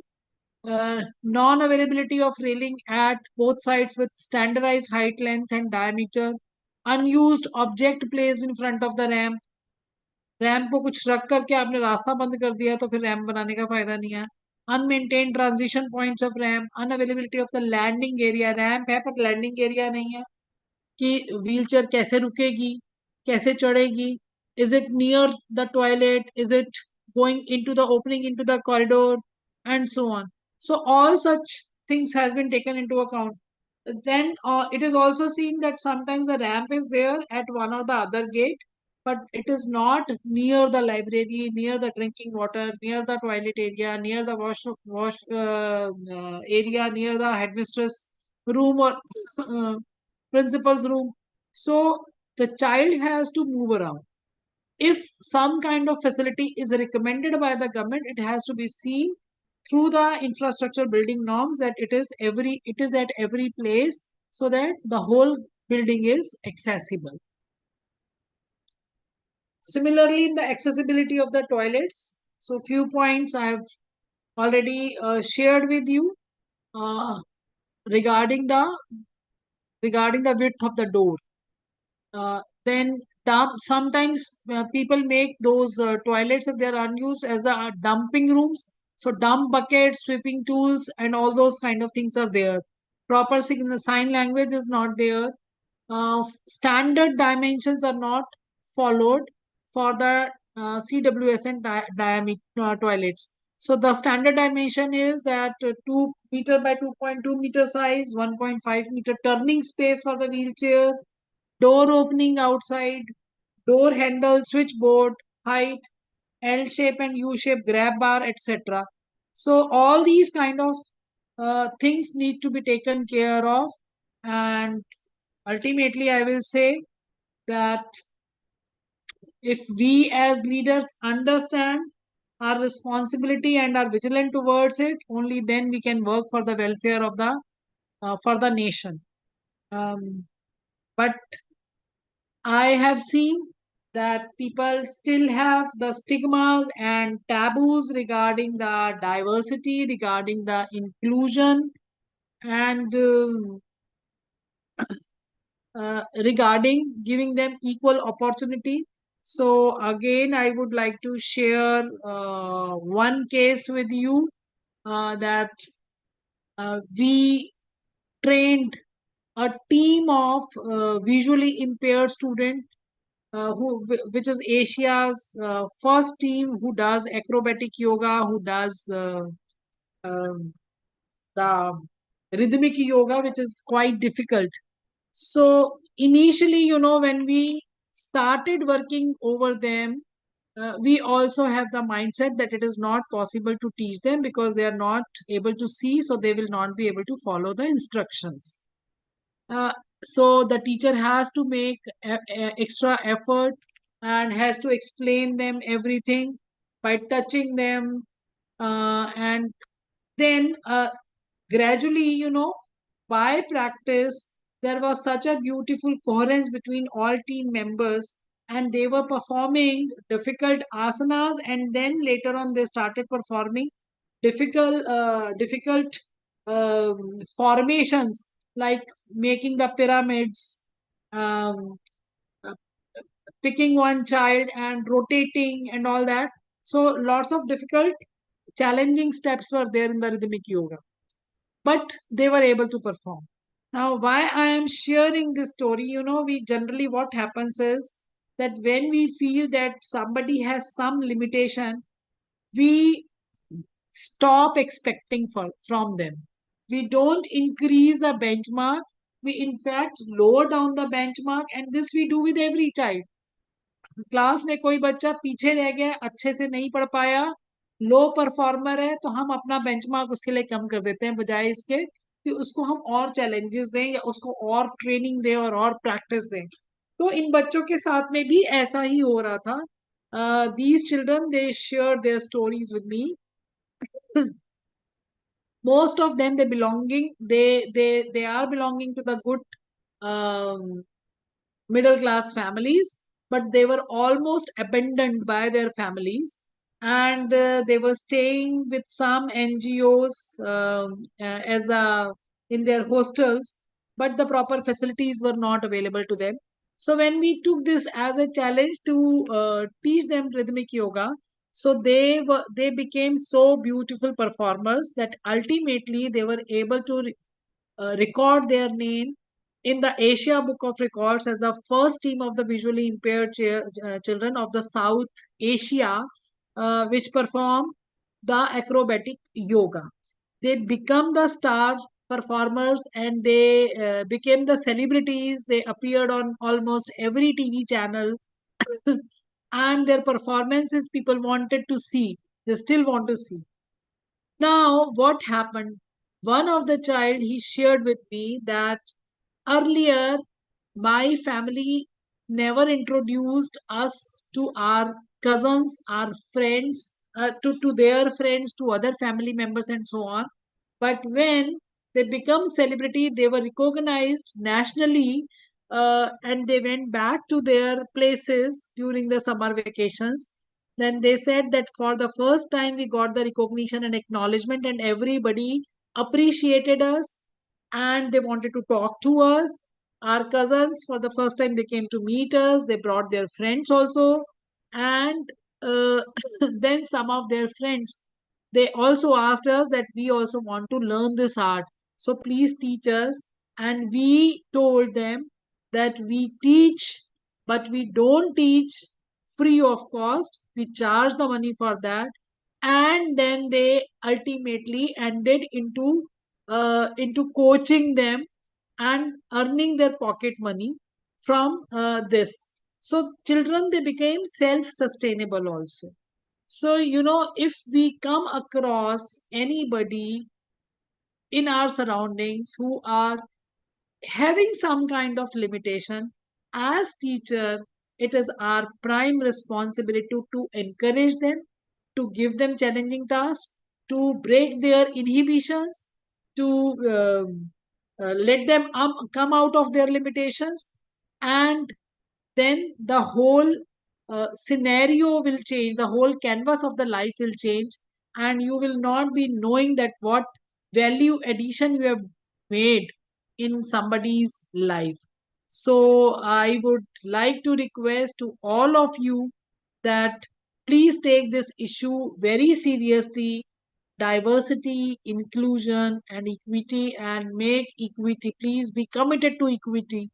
Uh, make it philosophy of your life, and you will be able to do wonders. Uh, Whatever we are envisioning in the national education policy, we all will be able to achieve that. So now, few minutes for the question answer. If you want to ask anything, if you can unmute or write in the chat box, both ways, it is okay.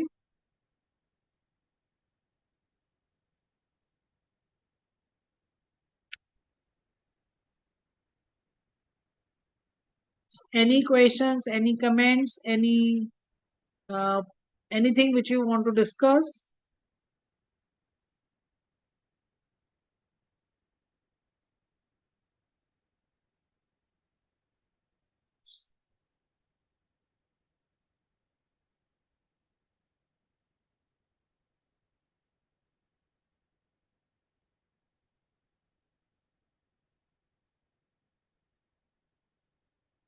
If there is nothing to discuss, then I would like all of you to write down in the chat box at least 5 points. I am going back to one slide where we have to, this one, strategy and the deliverables. Please write down 5 strategies which you want to have to make your to bring the diversity and inclusion as part of your uh, classroom culture. Write it for your classroom only. So what strategy and what deliverables? Mr. Sonia Bapu has raised the hand. Sir, can you unmute yourself? If you can unmute, then it's fine. If you cannot unmute, you can please write down in the chat box your question or your comment.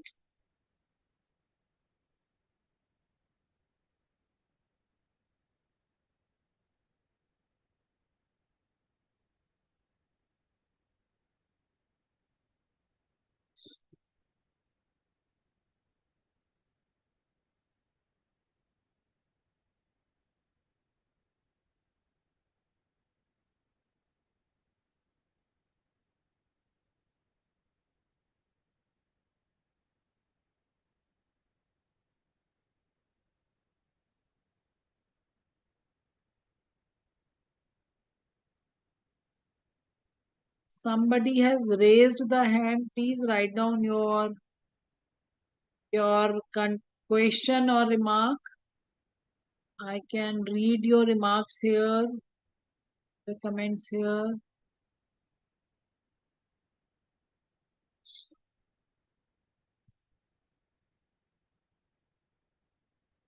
So 5 minutes for writing the strategies and deliverables. You can write in the chat box the strategy and the deliverable.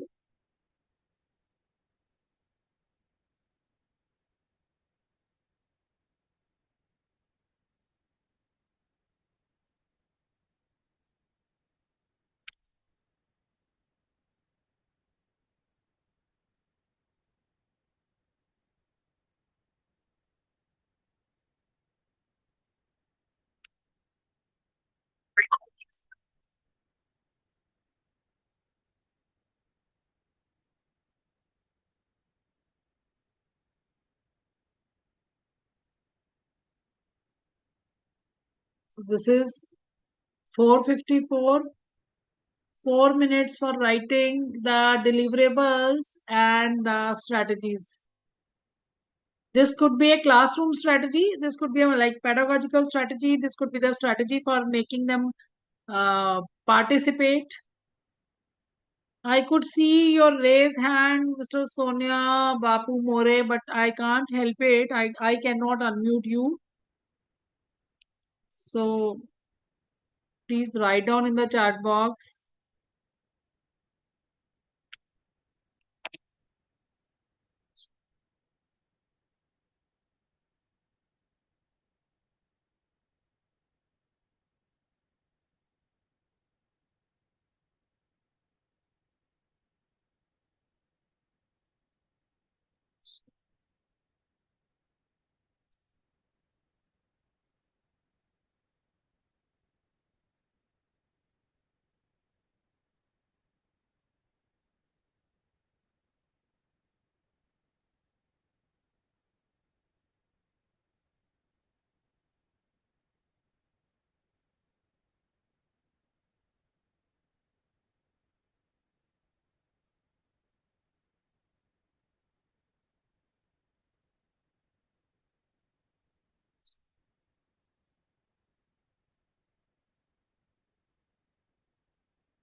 I can read the thanks messages, but I want to see the strategies and the deliverables.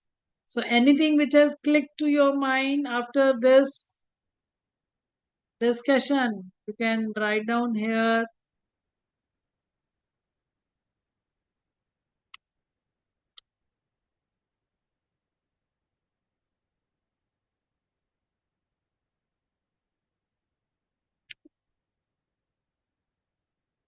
Okay, somebody has written that strategy would be to show related videos on weekly basis to promote inclusive environment.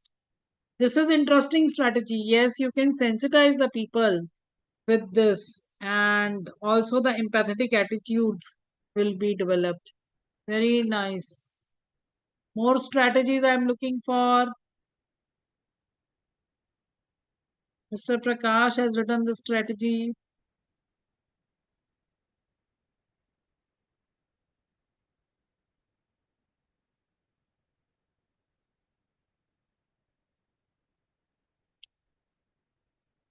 More strategies.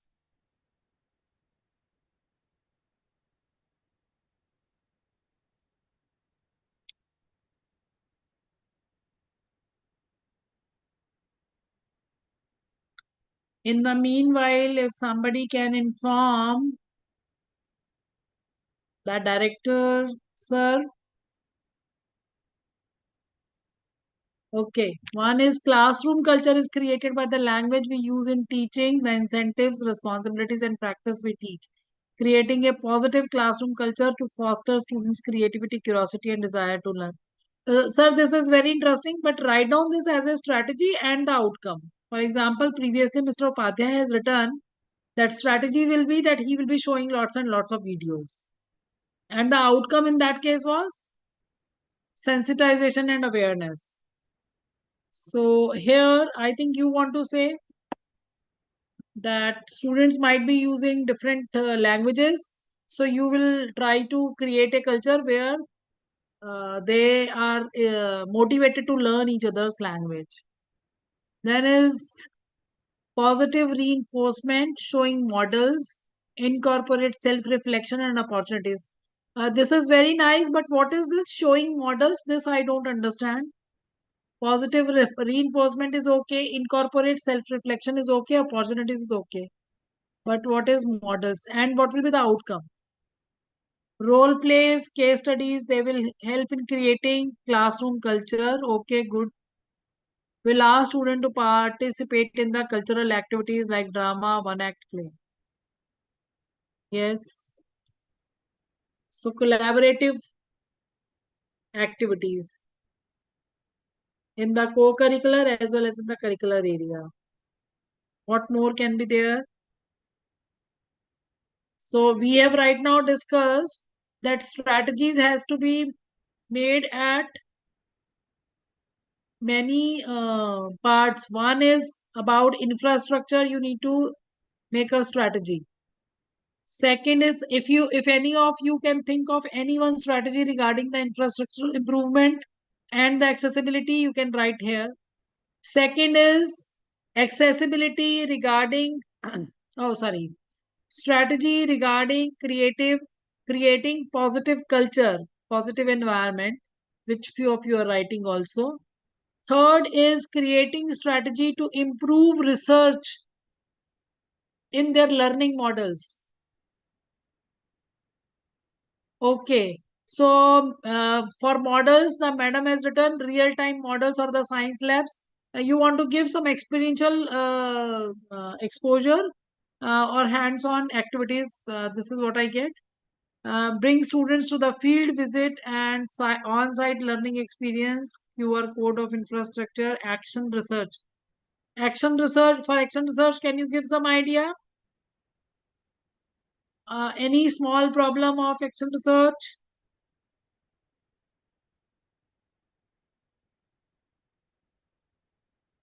Does any of the colleges here have the Atal Tinkering Labs in their college?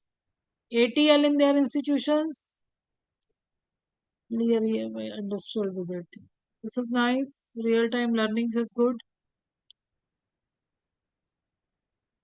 No institution has Atal Tinkering Lab. No innovation lab in any college.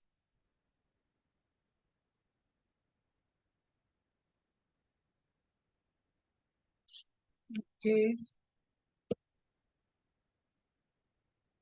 Internship programs are there, but the labs are not there. Okay. So how can you connect internship programs with the inclusion and diversity? You can think about that. And we also talked about that to initiate the discussions regarding their problems, regarding their concerns. So you can write down here a good debate or discussion topic, symposium topic also. That is also one of the strategies. Then collaboration with the organizations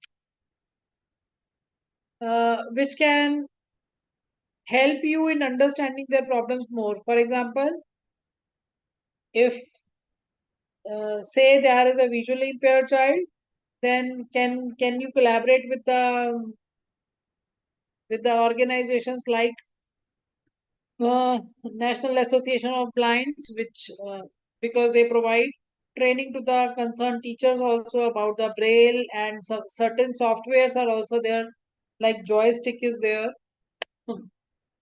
There are small apps, implant training, mentoring system.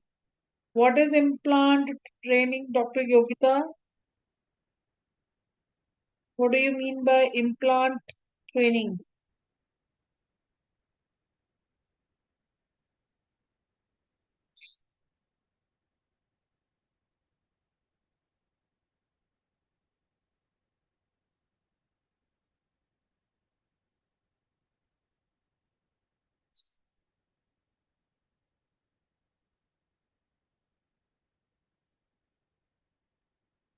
Right now, can anybody claim here that your organization is following the inclusive culture?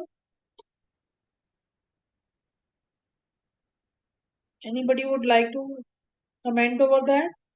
Is your organization following inclusive culture?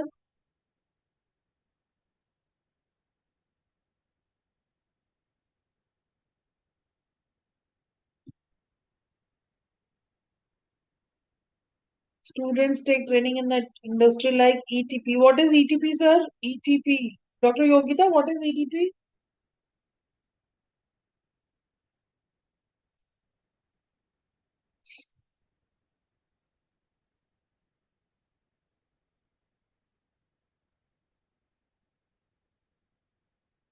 So here today I have taken many of the section 6 points, but these points are similar. So section 14, all of you must read thoroughly through the National Education Policy and also see wastewater treatment plant. Now for wastewater treatment plant, how the inclusion can be the part of it.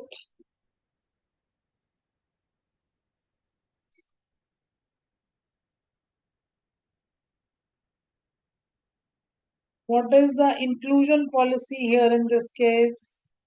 Wastewater treatment plant. Environmental sustainability, I understand, but how the inclusion is connected to it? Would you like to answer? Dr. Yogita Padma,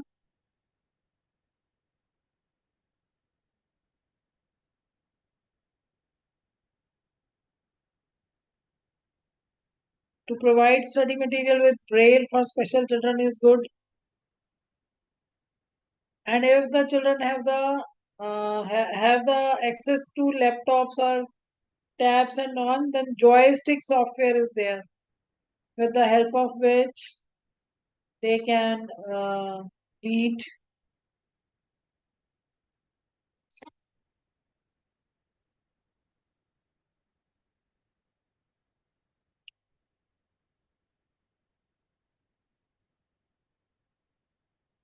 Okay, okay.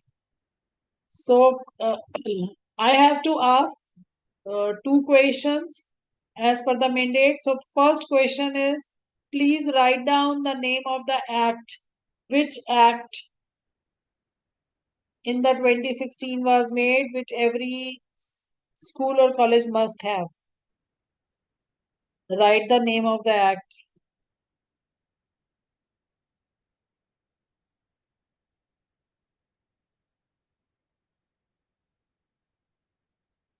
Name of the act which I have mentioned. RPWD Act 2016. Please write down 2016 also with it. Manisha ji, congratulations. We have given the right answer. Just add a correction, 2016. Accessibility India campaign was started by whom?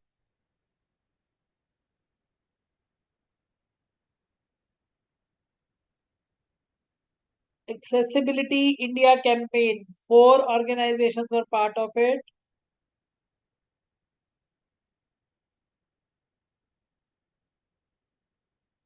Name them.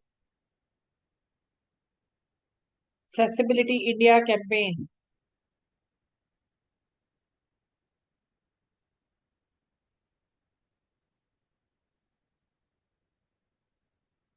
PWD 2016 is one of them.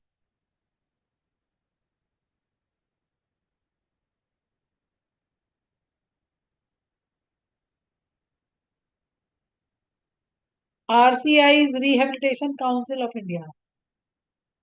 Accessible India campaign was started by Sugamya Bharat Abhiyan, yes. And the other organizations was Ministry of, which ministry was involved? Which ministry was involved?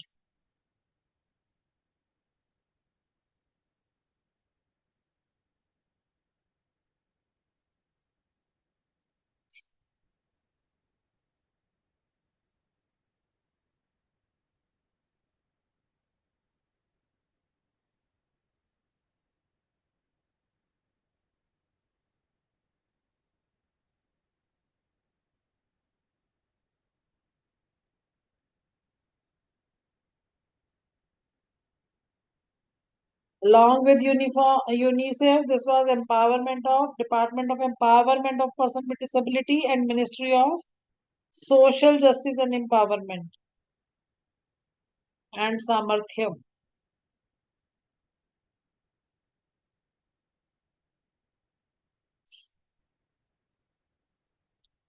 Okay, so I hope, okay, somebody has written Department of Empowerment, yes. Ministry of Social Justice, yes. Okay, good. So I thank you all for bearing with me. I know that this is a long session, but I hope that you have got some idea about inclusion and diversity and why the equity should be part of it, why we should try to build an India. You know, every year 4%, there is 4% of rise in the children with the special needs. This is the data by the government of India. Okay, so thank you very much, and you can find these surveys. You can prepare your own questionnaire for the self-assessment of your institution, and I hope that maybe after a few months you will be able to be pat your back that you are able to bring some change in your institution. Thank you so much.